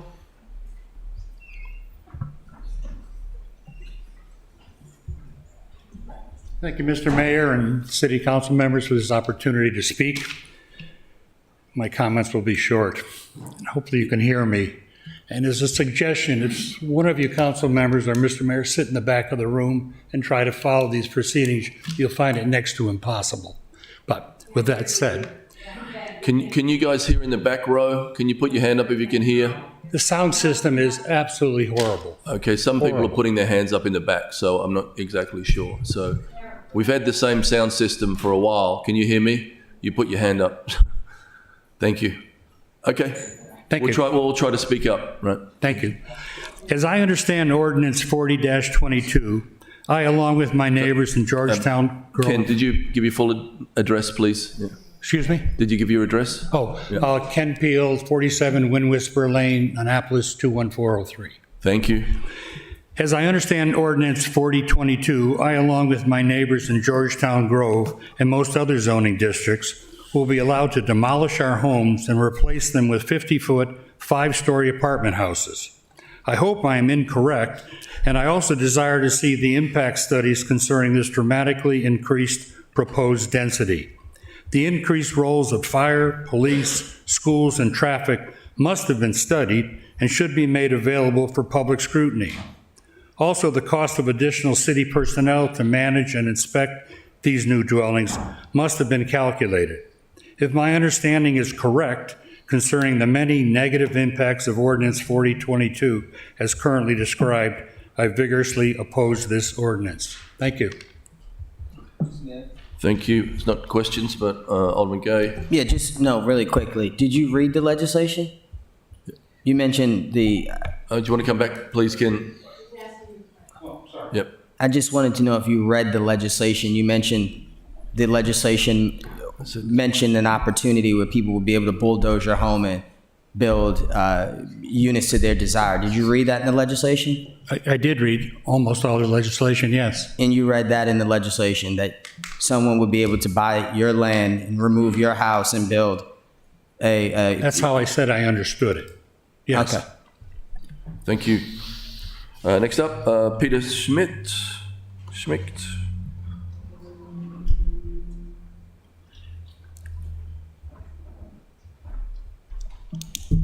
Thank you. My name is Peter Schmidt. I live at 33 Wind Whisper Lane, 21403 also.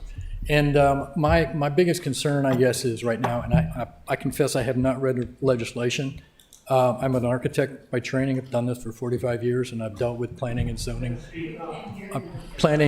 boards. If you could Oh, speak into the microphone so they can hear you. Thank you so much. Sorry. Anyway, my biggest concern is that, if there's going to be a drastic change of the zoning, and maybe it's clear or not clear in the way the law is written or is proposed to be done, that you go through the standard implementation process and you review it. Obviously, you've got rules and regulations on how to do this. If the density is going to change, I think right now we're R3 in our neighborhood. That's 8 units per acre. You couldn't do that. There's setback requirements, there's bulk, and there's, FAR requirements and so forth. I would assume that all these things would be considered in any application to change the zoning characteristics. I have certainly all for workforce housing. I think it's necessary, and, I'd love to support it, but I'd like to see it done in the normal, or at least to go through the normal process that you would to change zoning. Thank you. Thank you. Next up is Duncan Hood, who I hope has a big voice. For all the people in the back. All right, you guys. Thanks for letting me talk. It's nice to see you all, and happy holidays.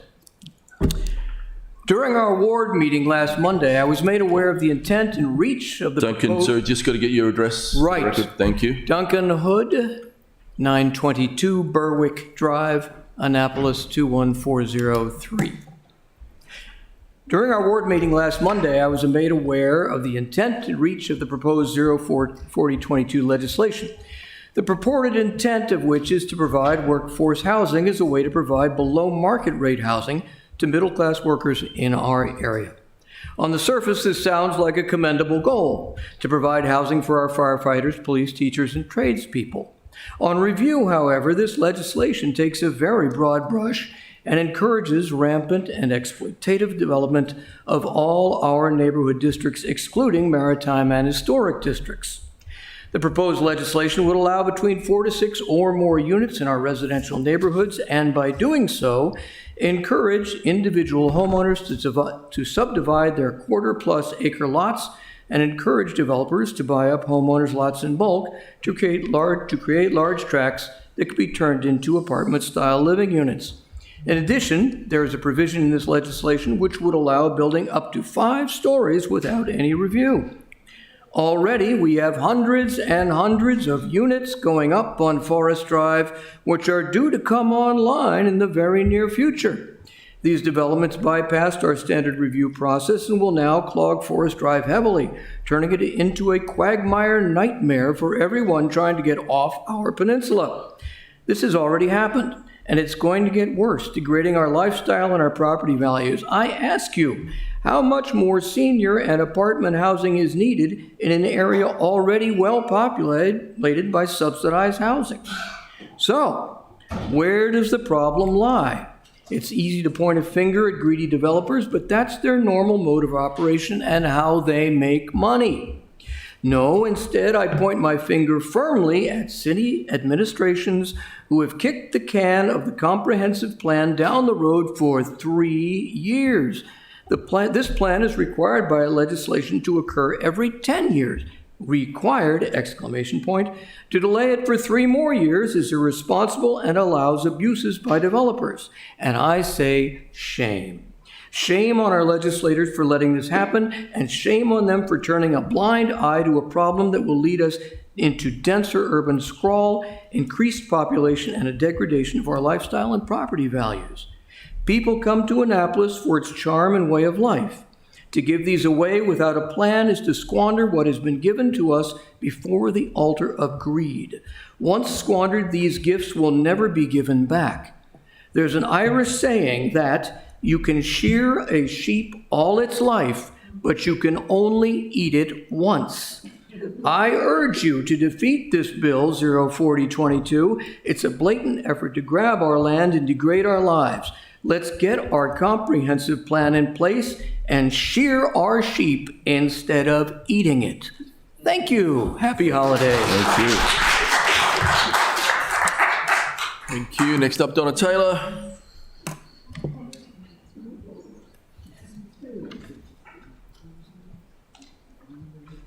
Good evening. My name is Donna Taylor. I'm in Ward 7. I live at 935 Langdon Court in Annapolis. I sincerely appreciate the opportunity to speak here this evening. I've never done this before. It's a new experience. So thank you, Mr. Mayor and the council. I do not believe there has been an honest effort to plan for this gargantuan change in Annapolis. Please reconsider the worst-case scenarios that can be created by this ordinance before moving forward. And please get more public input from those who already live here. You're about to change everything we love about Annapolis. Before you take a broad brushstroke and paint me as someone who is against workforce housing, I am not against it. What I am against is a shot from the hip legislation, and what I think we need is evolutionary changes that will help Annapolis grow and thrive for centuries to come. Any bad actor today could drive a truck through this ordinance and then back up without consequence. Developers, per what I read and understood, would only pay 50% of the normal fees for permits.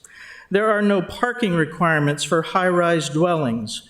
We might as well pave the bay with the language regarding pollution.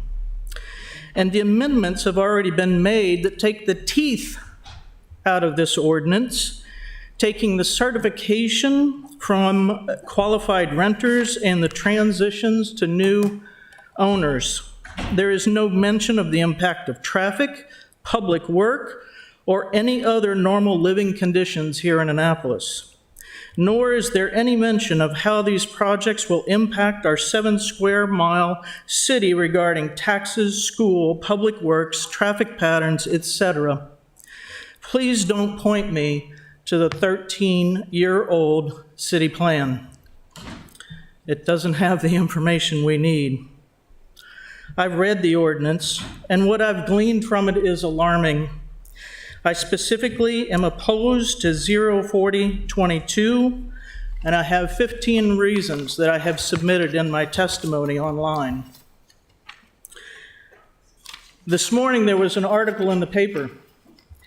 It said that it compared our 7 square miles to the city of Boston, which is 79 square miles and has over 650,000 people. We have 41,000. Do you really think that we want to be Boston South? I do not. Thank you. Thank you. Next up is Richard Montaner. I did see him earlier. Richard, are you out there? That's what's great about this town. We all know each other, recognize it. So next up, Chelsea Bock.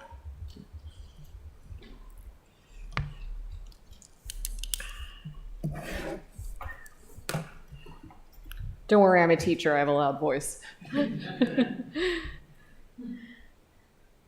My name is Chelsea Bach. I live at 21 Rockwell Court in Annapolis, Maryland, and I'm speaking in support of Bill O-40-22, the bill that would make living where you work more accessible. I've been a teacher for over a decade. When I got my start as an adjunct professor at Hagerstown Community College 10 years ago, I quickly learned that the position came with little job security, low wages, and no employer health insurance or paid leave.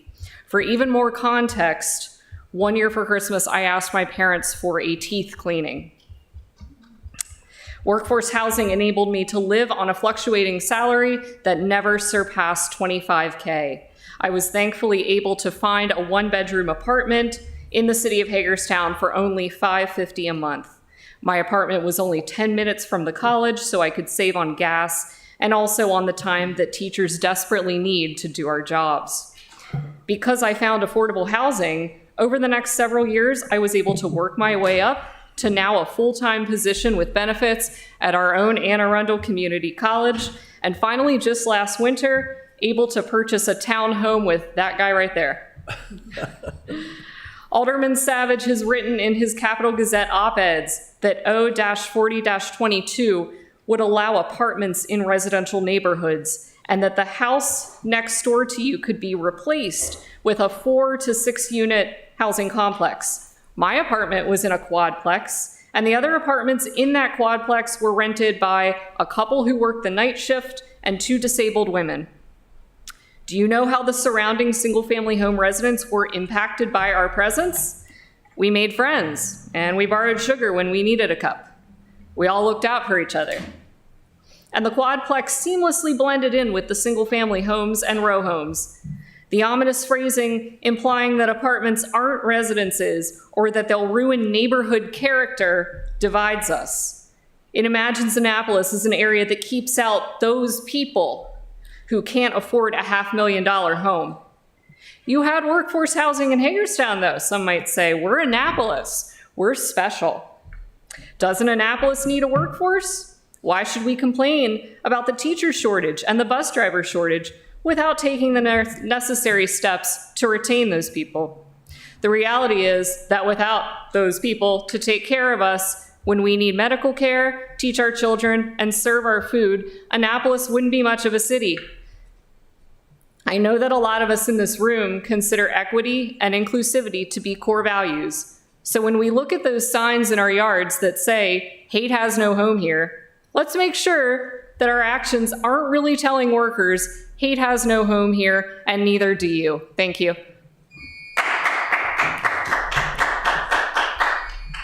Thank you. Next up, Keith Cyphers.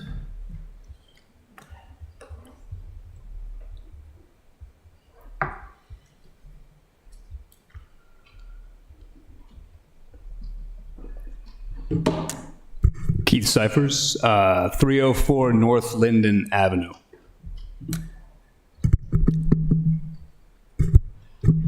The lack of affordable housing in Annapolis is to the detriment of all residents and a shame. The current process for approving new development, especially dense rentals that are vital to workers with lower incomes, has failed to address this issue. It's obvious that any method to fix this issue and make housing more equitable and available in Annapolis is going to require thinking beyond the current system of basically limiting home development to the slow addition of single-family homes.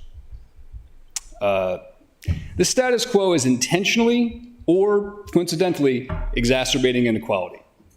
Defending it through calls to decorum or process or some aspirational community input only further entrenches the affordability crisis. There are folks going broke trying to afford a place to live or their rent, or they're commuting an hour each way to work. And we tell them that a home in Annapolis isn't available for them because it might inconvenience a current resident who's looking for parking. In practice, community input is biased towards the exact opposite group of people that are most commonly living in rentals and dense housing. It is not surprising that this process often results in dense and affordable development being studied to death. The folks with the ability to attend these meetings, who can already afford single-family homes, are often quite happy to have new development slowed through the status quo process, as that can take years, and it can result in the developments being abandoned altogether. The choice of where to live for people should not be subject to the veto power of existing residents who have enough free time to attend city council meetings. This is a common sense revision to the city plan. This is the very baby step we could take towards creating a scenario where housing could become more affordable for people who want to live in the city of Annapolis. I'm a homeowner in Annapolis. I was a renter prior to becoming homeowner in Annapolis. I was lucky enough to be able to afford a home with my wife, but I have many friends who lived in Annapolis with me when we were all renters. They're all gone now. Every single one of them's gone. They went back home because they couldn't afford to buy a home here. And I think that's a real shame. I think we can do better. I think that this is a problem that affects many places in America. Annapolis is not unique in this problem. It's going to take a very long time to fix. This is the very, very first basic step, and we should take it. Thank you. Thank you. Next up, Quentin Cummings.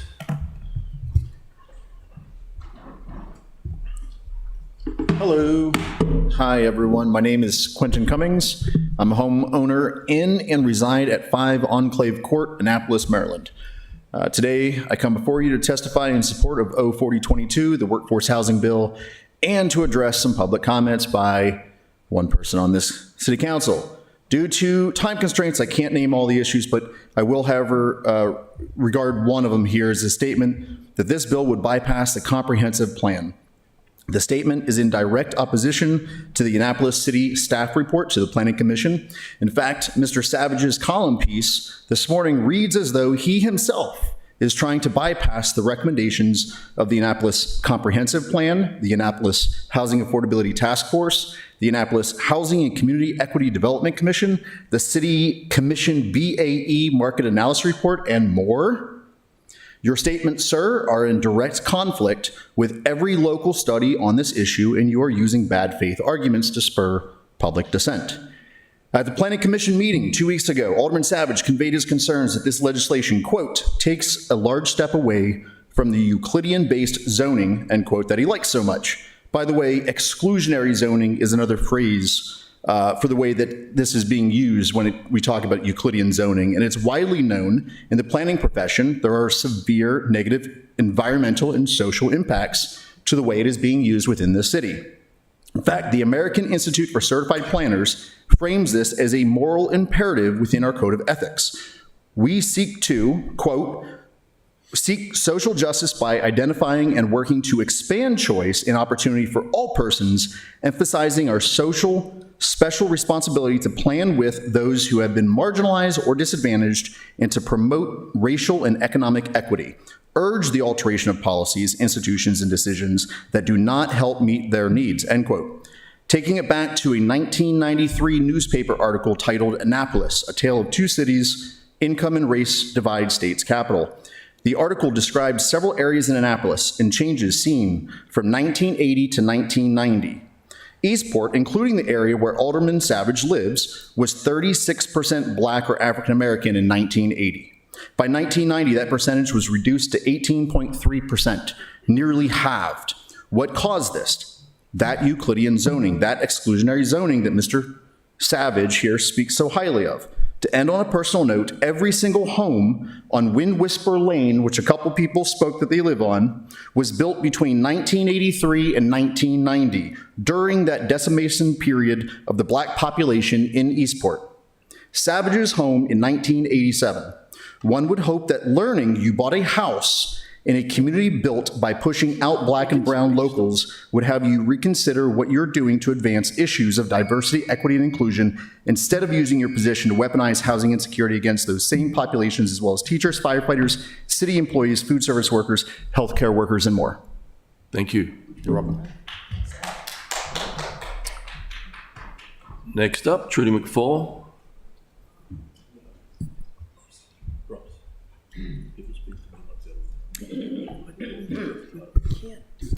Good evening. McFall, I live at 205 Scott Drive in Annapolis, and I have been here before, but I'm here with a new title. I'm the Emeritus Chairman of Homes for America, which means I have retired. I'm the chairman of the Anne Arundel Affordable Housing Coalition, which is my volunteer effort and my new passion. And I come in a spirit of peace because I figured this was going to be a lively issue, and I think I maybe could help with some history and some thoughts about it. I first, because I know it's probably been a tough night for Alderman Guy and Alderman Schindemeyer, and thank you for having a passion for affordable housing and keep trying to push the envelope and be innovative and getting us talking about things. I don't come to say you nailed it on this one, and I don't have enough time to join the people who could. I could, if you ask, want to know why I think this isn't the right approach, but let me be more helpful and say what I think we could do. The coalition and I worked a lot with Anne Arundel County when they passed their workforce housing bill about 2 or 3 years ago. And it was to do a very specific thing, which was to get flexibility in some really key areas that could be potentially for affordable housing, but were not now zoned. Never, never did we talk about everywhere in the county and impacting every neighborhood. We talked about finding industrial and commercial sites that would be appropriate, were unused, or strip malls that could be redeveloped, or big chunks of land that weren't yet developed, and that could have the flexibility for setting aside the then existing zoning ordinance and make it more flexible so it could have higher density to approve affordable housing. It's for 60% of median income and below, which matches the government programs to produce the subsidy you need to truly get to low and moderate income affordable housing. That was passed, actually not too, after a lot of work, but it passed with a lot of support, and it's been implemented, and it works. Some of us, me guilty, and had to hack a decree, put in there that this was a good example that the city of Annapolis could use, and as part of that decree, please look at it. So bravos, you did, and you tried. You just went a little too far.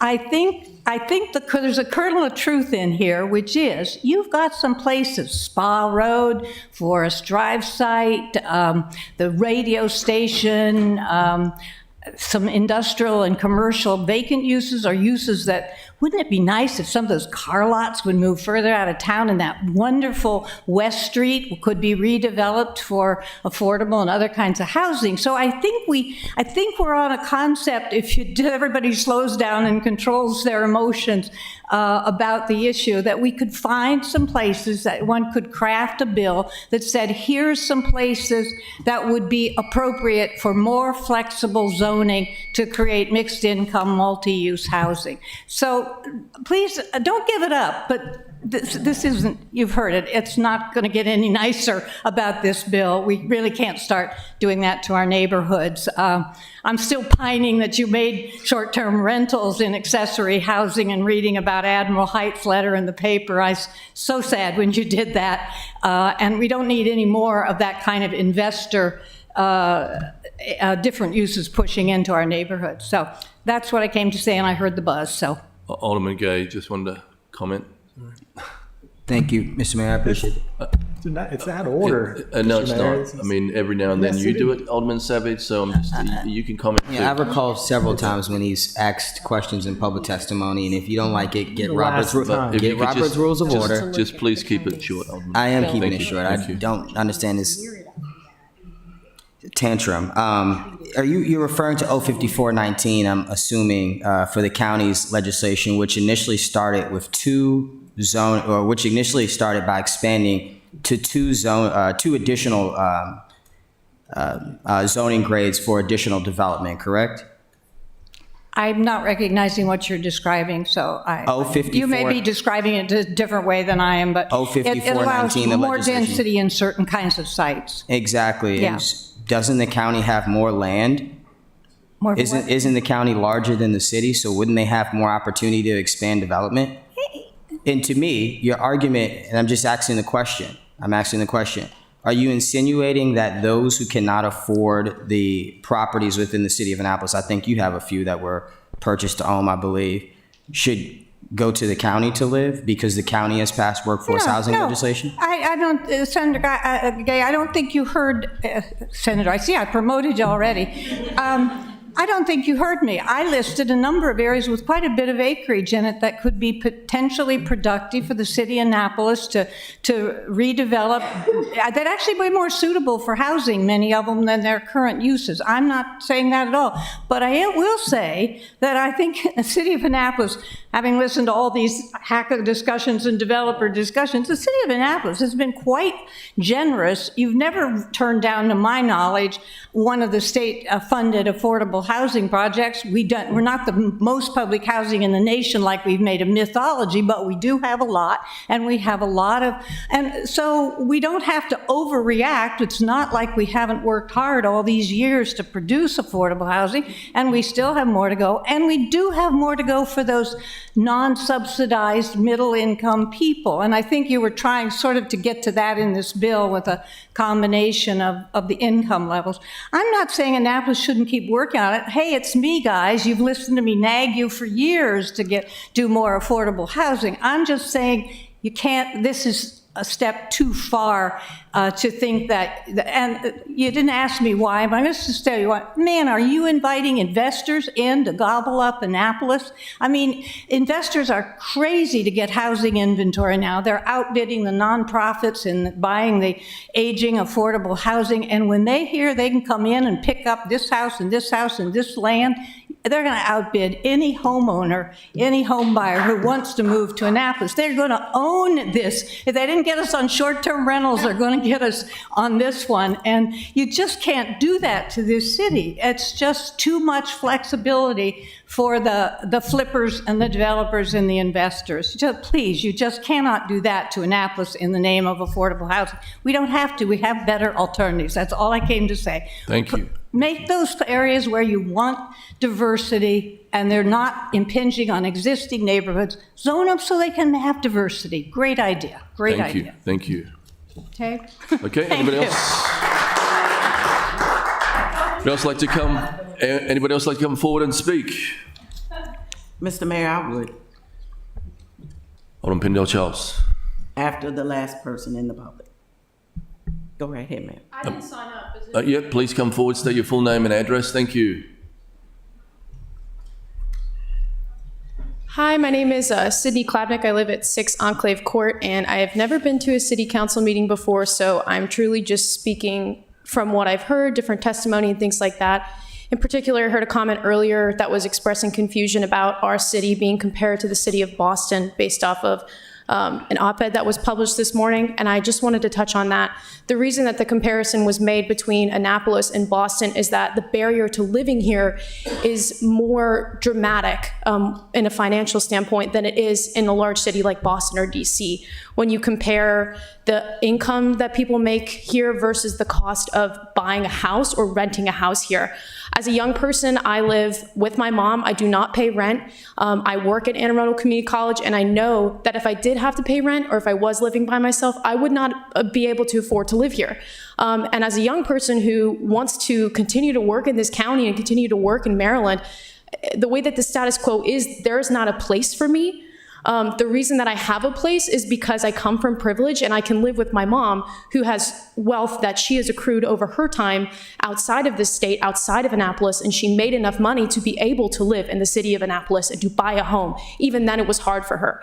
So I don't know if this legislation is the solution based off of some of the issues that residents here have raised, but I know that we don't need to be scared of change. I know we don't need to be scared of multi-use housing, and the status quo that prioritizes single-family housing over apartment complexes or townhomes or what have you is not tenable for the future of our county, or our city in particular, that is becoming more diverse. We need to make more accommodations for the most vulnerable people in our city, the people who are stuffed away into different sections of the city, who do not get enough attention, who do not get enough support, who came here earlier tonight to pour out their hearts and souls that they're being pushed out of this city because there is not affordable housing for them, and there is not the affordable housing that's there, it's not being taken care of, it's not being invested in the way that they deserve. So I would encourage you to just not forget about this issue, maybe go back to the drawing board and try to figure out a way to make sure that the plan doesn't get exploited by bad actors who are coming into our city. But please do not keep the status quo where single-family housing is prioritized and the wealthy people in our city are prioritized, because there are young people and people of color and other marginalized communities who can't afford to live here right now, and they deserve to have a place in our county. Anne Arundel County is supposed to be the best place for all. I think the city of Annapolis would also agree with that. So we need to make space for those people. Thank you. Anybody else like to come forward and speak? Nobody? Thank you all for your testimony. I declare the public hearing. Mr. Mayor, I sorry. have something I'd like to say. Sorry, Alderman Pindell-Charles, sorry. Thank you so much. I've had the opportunity to preliminarily peruse 0422 and its accompanying documents. First, I know that no one here is opposed to workforce housing. Other than my esteemed colleague from Ward 4 on this dais, we are the only ones who can provide a cogent history of housing in Annapolis. And no one in this city can come close to what we both have seen and experienced personally when it comes to housing in Annapolis and Anne Arundel County. Again, my family has been here in parole in Annapolis since the Civil War, and I've been here all of my life. I'm 68 years old. In fact, my great-grandfather was a sergeant in the colored troops in the Civil War here in parole, stationed here. And so we know firsthand how housing has directly affected workforce and education in a very negative manner.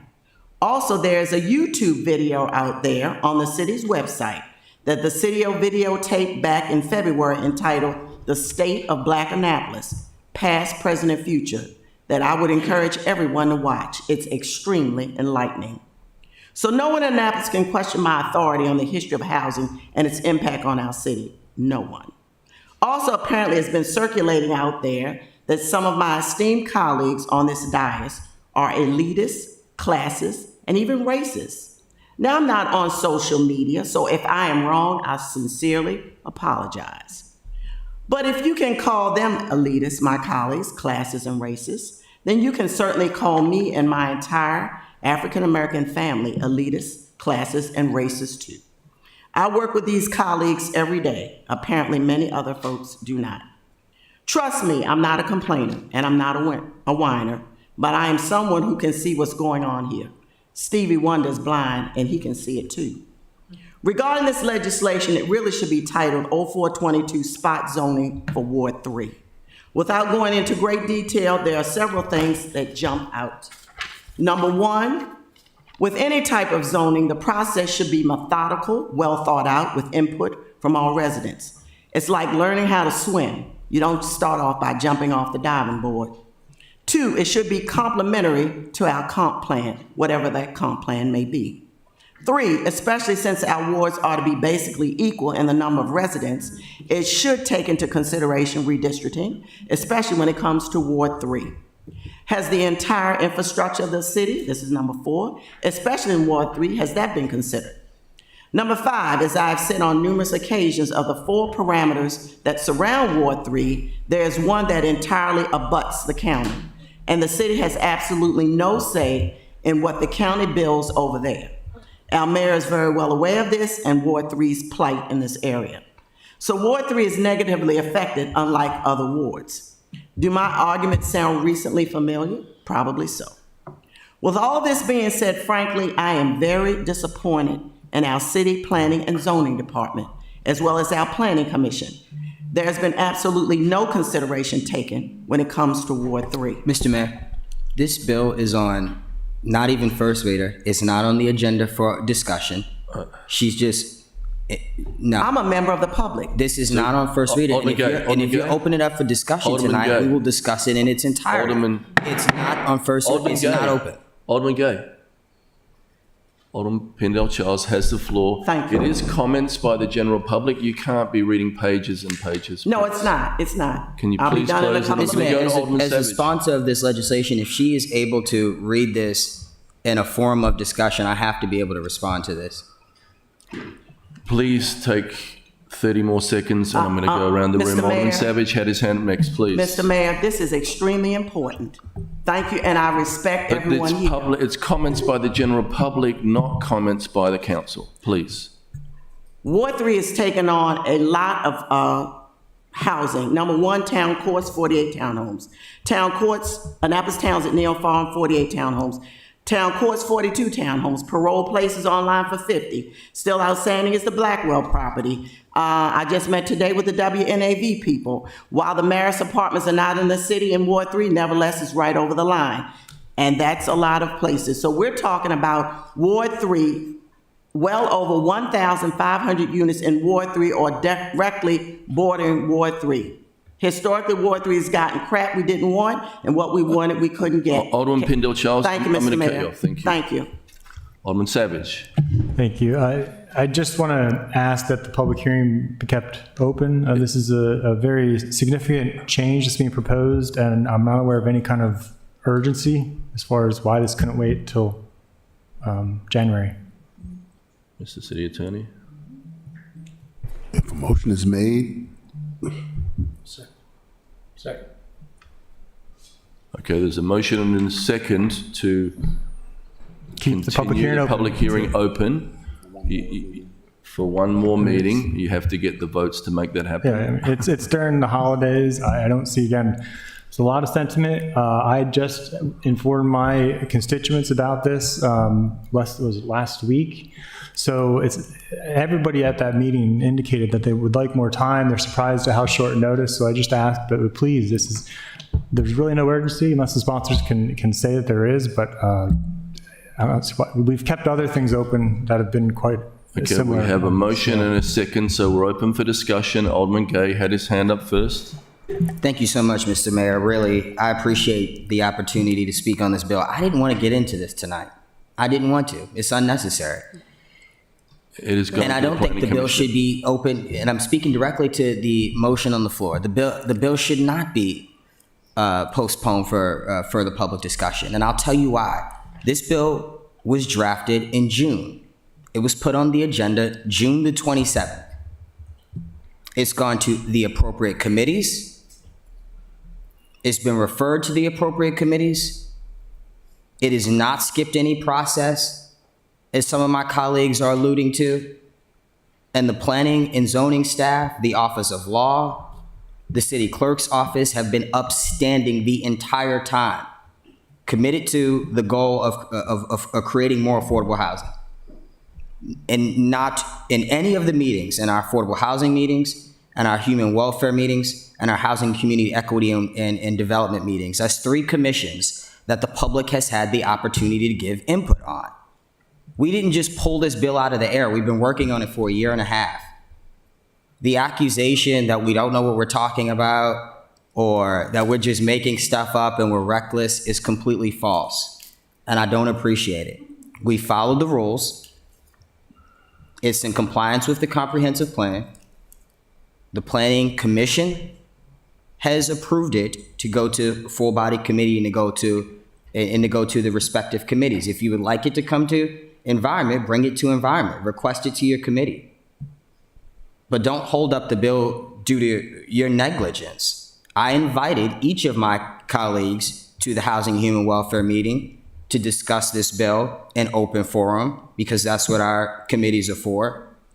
Only one of my colleagues that is not on the Housing and Human Welfare Committee showed up. That's not my fault. You could have communicated that to your constituency. We hold public hearings or public testimony at my meetings. I'm just saying it doesn't need to go, or it doesn't need to be postponed because we aren't rushing anything. The holidays are coming up. Who's going to be meeting? Nobody. Nobody will even be at City Hall. So you're creating an illusion that this bill is going to be passed over the holidays when that's not true. We'll come back in January. It'll go to the Housing and Human Welfare Committee. It'll go to the Rules and City Government Committee. If another committee wants to request the bill, request the bill. If you could present something better, present it better. Thank you so much, Mr. Mayor. Thank you, Alderman Schneidermeyer. Thank you, Mr. Mayor. I'm going to echo my colleague from Ward 6's opinions here. We have been openly mentioning this during every committee report for months. Housing and Human Welfare Committee is going to be discussing workforce housing. The Housing Affordability Task Force and the Housing Affordability Commission have been working on this for years. This is in line with our 2009 comprehensive plan. This is in line with our upcoming comprehensive plan, according to the guy whose job it is to draft and implement it. There has been a lot of false pretenses said about this, about how it's trying to be rushed through, about things that it doesn't contain, and frankly, it's ridiculous. The sense of urgency is there is a housing crisis here in this city. According to data from a task force that our city implemented. What was the point of implementing that if we're not going to try to do their recommendations? And the idea that we should delay this because of the holidays, well, why aren't we trying to delay all of these other public hearing bills then? Why didn't we try to delay things that were on public comment shortly after Thanksgiving or shortly before Thanksgiving? It is this bill specifically being targeted. And it is transparent, the rationale why. Alderman Finlayson. Very clearly, we don't know our history, because in the past, it has been past practice to leave public hearings open so that the community has additional opportunities to weigh in. There's nothing lost by doing that. There's nothing lost, but everything to gain. Our community needs to be comfortable and have a clear understanding of what the legislation does. And clearly, as you just said, Alderman Schneidermeyer, it's not clear. So any opportunity that there is, and I'm not going to debate it with you, I'm just making a statement that we have the right to extend a public hearing. That is within the purview, and I'm not going to debate this, Mr. Mayor. I'm making a statement. We have the right to do that without getting upset about it. It's part of our process. So let's use our process. And I suppose, I hope, calmer heads will prevail at the end of the day. Thank you. So we could just do the vote, but Alderman Tierney wants to say something. I won't But I'm be- feeling a lot. Oh, gee. I'm feeling Well, a lot better. you're probably not going to like what I say to my two colleagues. I am a proud sponsor of this bill for the reasons stated by the supporters out there. But guys, perception is reality, and you negate the chances of this bill being successful if you present the optics, even though they may not be correct, that you're shutting out the public. So if that takes another public hearing to appease that request, I think it is well worth it. We do not want to give the perception that we are shutting out the public, even though, yes, there were plenty of opportunities for participation. I get that. I was at all those meetings. But again, in looking to pass this, I think we have to open it up for another public hearing. So I'm going to call a question on the vote. We'll do a roll call. Thank you. So we have a roll call. We have a roll call here to extend the public hearing to what date? One more meeting? January 9th. January 9th. Roll call, please. Yes, sir. Mayor Buckley? No. Alderman Savage? Aye. Alderman Arnett? Aye. Alderman Tierney? Aye. Alderman Pendle Charles? What? I'm sorry. I didn't see. I apologize. Aye. Okay. Alderman Pendle Charles? Aye. Alderman Finlayson? Aye. Alderman Shademeyer? No. Alderman Gay? No. Okay. That vote to leave the hearing open until January 9th has passed. Thank you. Motion passes. I'm looking forward to all hearing you again. Mr. Mayor, if I Thank you. could just ask a question to the body. By show of hands, how many actually seen my email inviting you to any of my committee meetings? Because only one person showed up, so I just want for the public Thank to you. see. Thank you, Alderman Gay. Okay, thank you. I appreciate that. Mr. City Attorney, please present the next item on the agenda. Yes, sir. The next item on the agenda is for public Sorry, hearing. I just got to close, leave that open till that date. Yep. I have to put into the, accept into the record the Planning Commission findings on December 1st, 2022 for 040-22. Thank you. Mr. City Attorney. Yes, sir. For public hearing, the next item is ordinance 05022, landlord-tenant relations rent guidelines. Thank you. On to the next. First person signed up to speak is Chris Ledoux. Please come forward.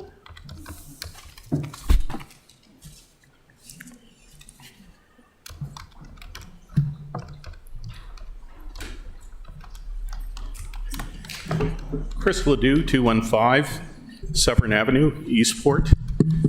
Mr. Mayor, council members, city attorney, the greatest clerk in the state of Maryland, city staff, great to be with you. Tough hearing to follow.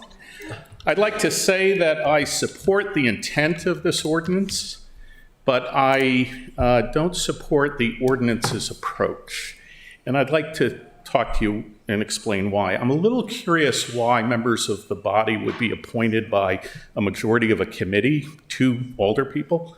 But I'm disappointed that there's no assurance in the legislation of a housing provider, all stakeholders or all voices being on this body. I am a landlord. I have a property with some rental units. And I think it's important to have all stakeholders, because what the bill doesn't talk about is, for example, the greatest driver that causes my rents to go up is the taxes. It's how the county assesses rental properties. It's how your fee schedule charges me fees per unit instead of per house.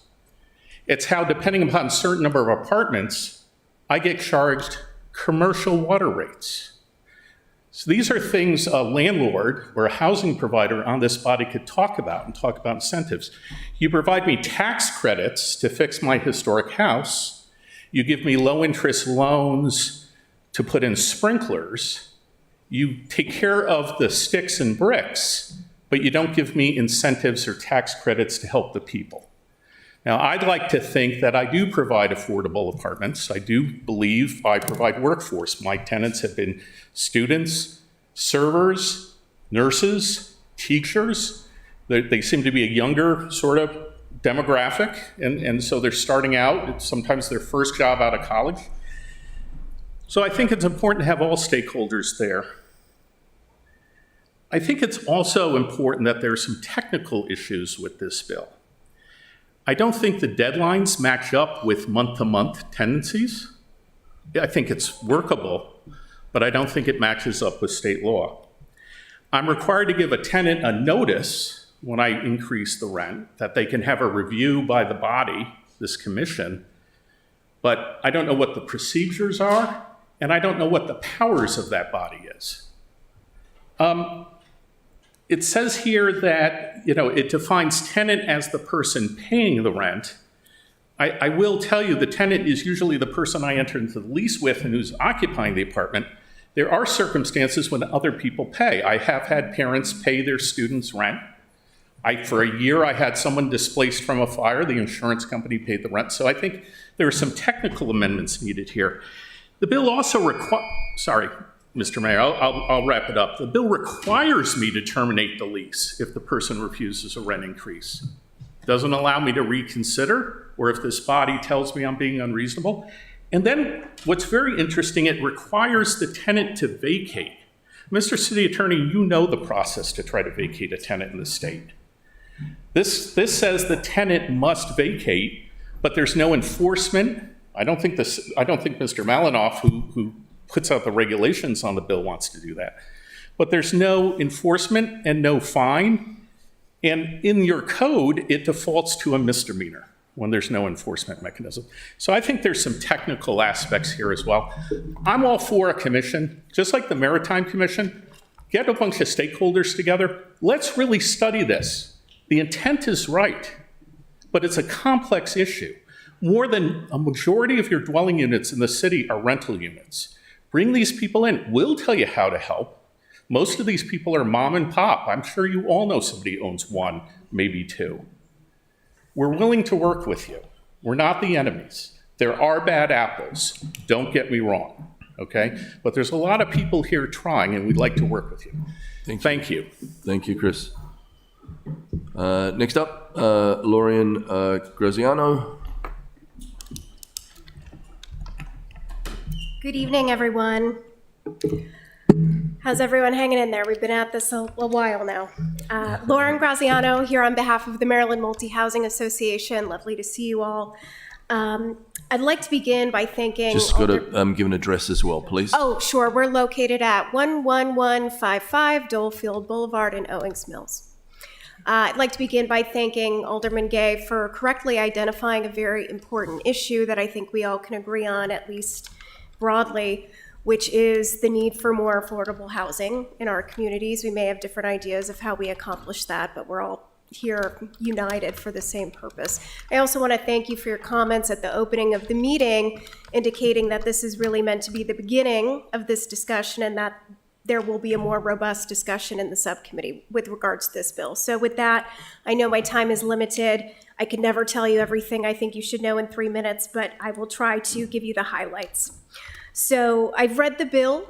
I've marked it up. I, like the gentleman before me, have some technical amendments that I would recommend, but I actually think we need to take a step back, and before we even begin talking about a rent stabilization board or commission, we really need to have a conversation about rent stabilization policies in general, right? I've done the homework on this issue. I've read a lot of scholarship. There is a strong consensus that rent control or rent stabilization policies don't really work. It's very challenging to find an example of one that's been implemented successfully nationwide or otherwise. And there's really 4 main consequences, at least in my assessment, that we worry about with rent control. So first, disincentives for development. It's actually interesting, having listened to the previous bill, we're kind of all over the map tonight. But disincentives for development. So when you limit the landlord's ability to self-regulate rent, this affects things like revenue projections, it affects bank loan decisions, and all of these disincentivize development. And we don't need to look far for an example. Our neighbors in Tacoma Park, Maryland, have had some form of rent control since the late 70s. I believe it's 1979 was the most recent version. There has been no new rental housing development since 1979 in Tacoma Park, Maryland. None, not 1 unit. We also worry about disincentives, in maintaining operations and maintaining our existing rental properties for similar reasons. And then from there, you just have sort of this flow of negative consequences with that as a starting point. So if we fail to maintain our properties, they go into disrepair. when they go into disrepair, property values decrease. Property values decrease, we lose our tax base, which is very important for this city. And I'll summarize, Mr. Mayor. If I'm a member of this council and I'm looking at my budget, and I did some quick math, looks like about $56.2 million in property taxes made up your total tax revenue in the 2022 fiscal year. That's about 95% of your tax revenue. So if I'm looking at a policy that potentially decreases your tax property base, I really need to think long and hard about this policy. So with that, I'll conclude. Thank you, Mr. Mayor. Happy to take any questions if there are any.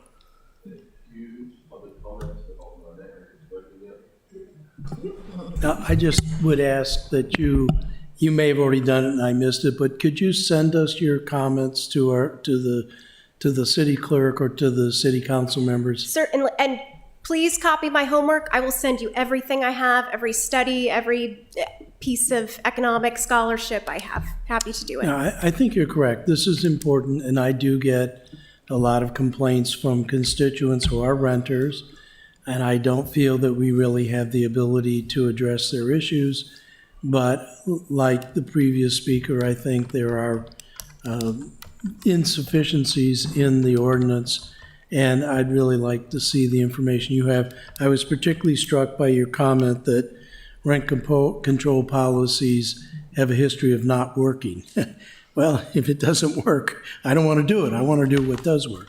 But I'd appreciate getting comments from you and your organization. Certainly. Thank you. Thank you. Godfrey Phelps is next signed up. Please come forward. You signed up on the last one, so it might be a double sign up. Okay, thank you. And then Trudy, you're signed up again. Did you want to speak again, Trudy? Trudy McFall? Did you want to speak again, or did you double? Please, you're next up. Thank you.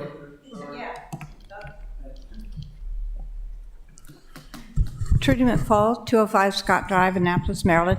I don't want to get too deep into all this because it was a first read for me, as it was a first read for me on the workforce housing. I mean, do remember, thank you, the public isn't you who've been invited to all these committee meetings. We're hearing these things for the first time. So I just found this kind of perplexing. I thought the workload I'm going to file for my little accessory apartment and some board's going to review it and tell me it's the right or the wrong rent. It just seems like an odd.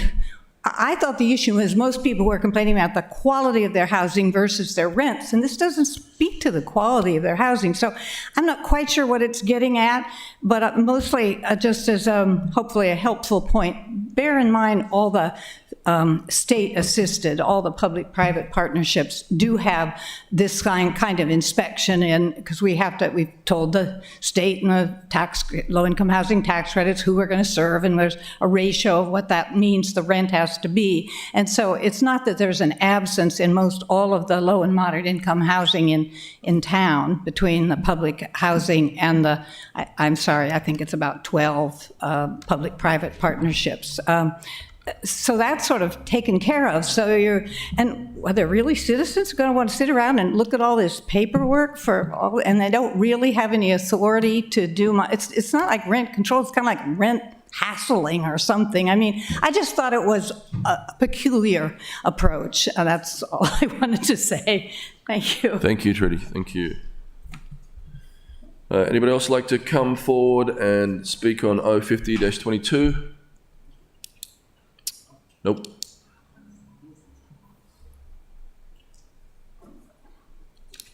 Okay, I declare that public hearing closed on 050-22. Mr. City Attorney, please present the next item on the agenda. Yes, sir. The next item is 05122, floodplain management, amending the floodplain management code.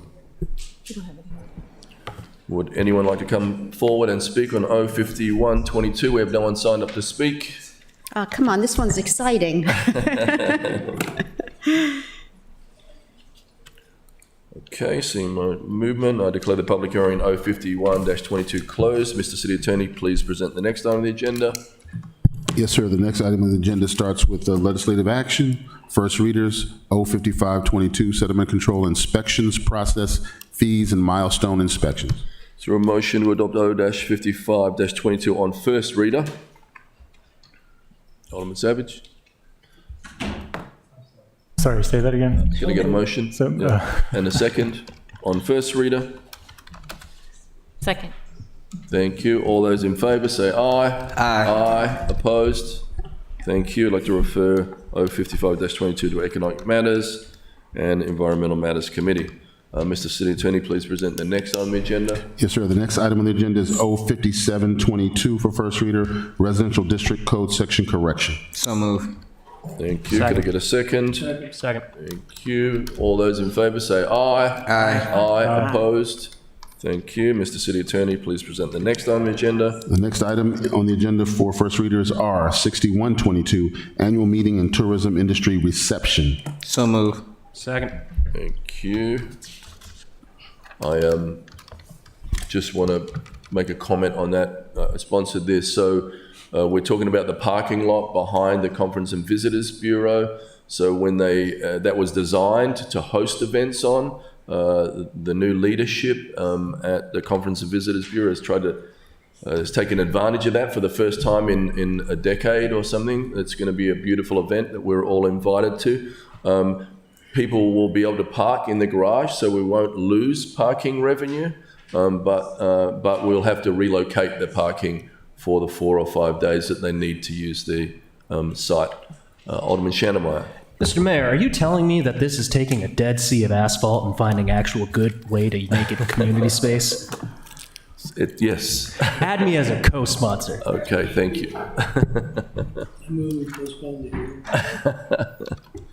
Any other discussion? Thank you. All those in favour say aye. Aye. Opposed? Thank you. Mr. City Attorney, please present the next item on the agenda. Yes, Mr. Mayor, we're on second readers, beginning with 03122, Revenue and Finance Budget, Annapolis Community Grant Program.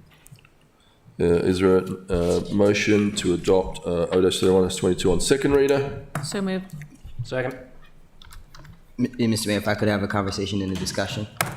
This, yeah? Let me go. Yep. Thank you so much. I'm wondering if it's appropriate to well, I don't know who's sponsoring this. I did. I think Okay. Alderman O'Neill. To maybe put, or I'm interested in. I'm obviously supporting it, but I was wondering if we could postpone it to fix the community grant language before we get into the fiscal year. If I'm not mistaken, Jody, the community grant language is currently written requires the nonprofit organization they're approved for a grant, so they could be approved for $5,000. They have to spend the $5,000 and then they could be reimbursed. Am I correct in reading that? Or at least that's how we've had cases in the past that presented some issues for our nonprofits that have received the grants. Director Dickinson? Yes, that's correct. As the process is now, they file a report and then get part of the funding, and then the rest of the funding is released later in the year after another report. So is the community grant language written so that they receive partial payment, which I'm completely fine with, as we have our grants for rent, et cetera, like that, or is it written as that they spend in entirety what they were granted? So for example, like I said, if it's $5,000, they spend the $5,000 and then we write them a check for $5,000. So as I recall, and I don't have it in front of me, the language requires the first quarterly report to be received, and then we give them a partial payment after the first quarter report. Then later on the next quarter, they send us a report, and once that's reviewed and is noted as complete, we send them the other part of the funding. So at no point are you processing a refund for community grants? What do you mean process a refund? Where are you processing a refund for community grants where a nonprofit is showing you receipts from the, I guess the first phase of the grant, and then the city is reimbursing them for what they spent? Is that not the process? So if the first quarter of activity did not reach one half of the funding, I don't know that we wouldn't release the entire half of the funding. So some of it could be pre-funded to an extent.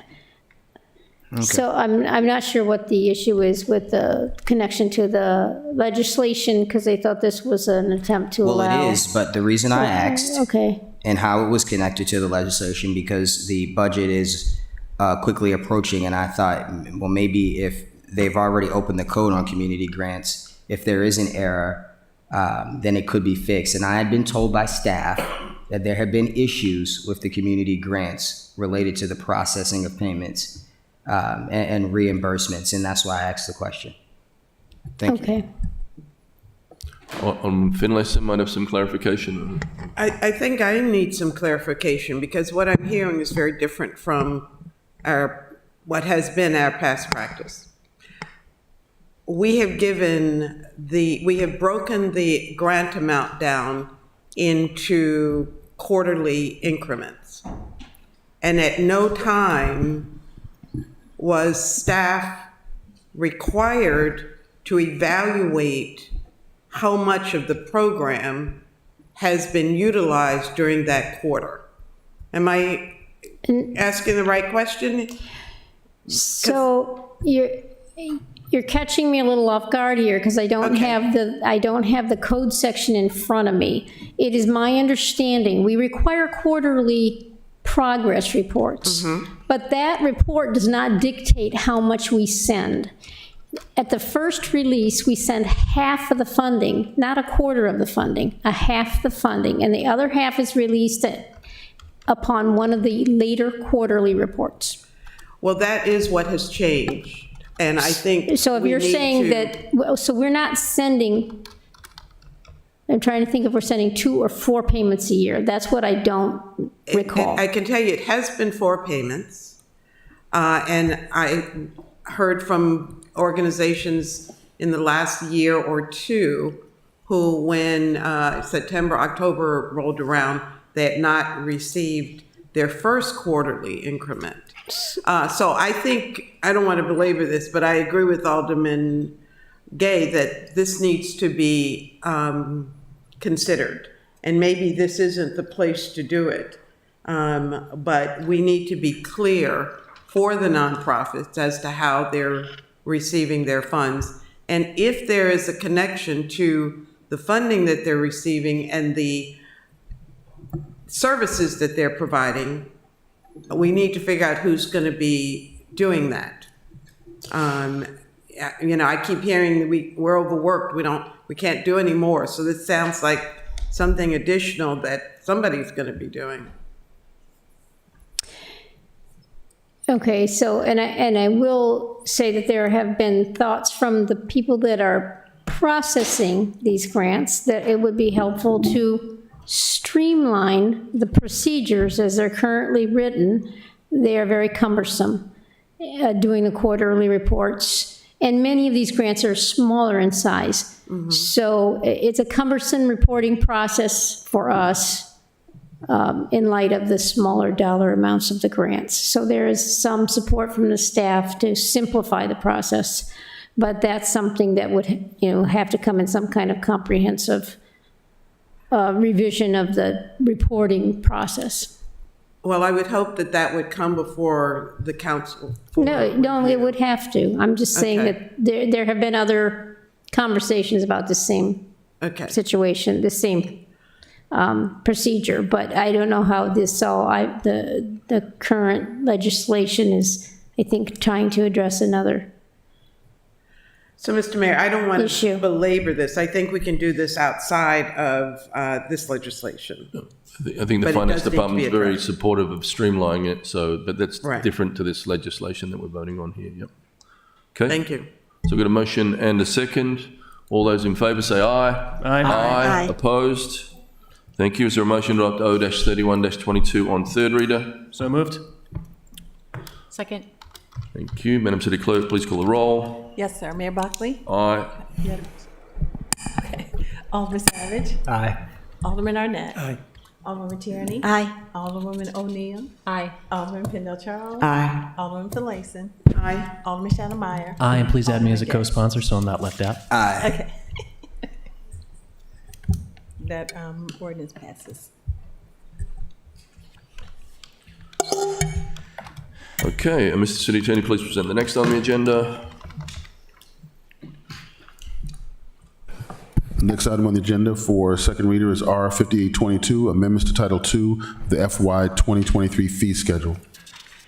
Yes, for a motion to adopt R-58-22 on second reader. So moved. Did we skip Second. 38? Okay, all those in favour say aye. Aye. Opposed? Thank you. Is there a motion to adopt R-58-22 on third reader? So moved. Second. Second, thank you. Madam City Clerk, please call the roll. Yes, sir. Mayor Buckley? Aye. Alderman Savage? Aye. Alderman Arnett? Aye. Alderwoman Tierney? Aye. Alderwoman O'Neill? Aye. Alderman Pendle Charles? Aye. Alderman Finlayson? Aye. Alderman Shademeyer? Aye. Alderman Gay? Mr. Mayor, just a point of order on 038-22. We removed from the agenda, but is there on record that I want that as a postponement for 60 days? Okay. Thank you. Thank you. Mr. City Attorney, please present the next item on the agenda. Yes, the next item on the agenda for second reader is R 5922, budget process timeline for fiscal year 2024. So moved. Second. Mr. Mayor, I have a question on this one. Alderman Gay. Thank you. I don't see any outline for a city council retreat in this budget process at all. And I thought in our work session, when we discussed this, that was one of the things that we all agreed on. We can answer that. Mr. City Manager? Under line 23, January 7th, 2023, Strategic Planning and Budget Retreat. On what line? 23. Okay. So will we be in council or? We're going to be meeting at the Maryland Municipal League, because I think you even said that you didn't want to meet here. Yeah, that's why. Awesome. So up the street. It's better than here though. Do we have time on that? I believe it's 9 to 4.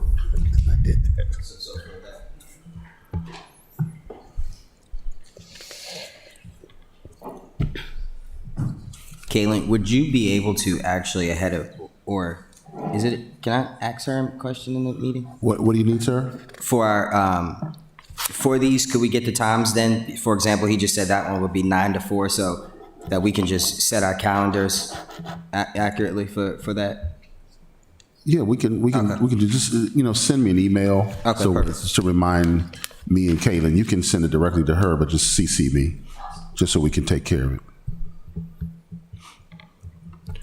And can I just ask a question of the sponsor of this?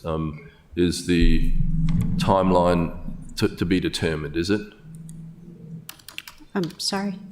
The resolution for this resolution? So I understood there was some challenges in some negotiations and things like that. Not this, Mr. City Manager? No? Okay.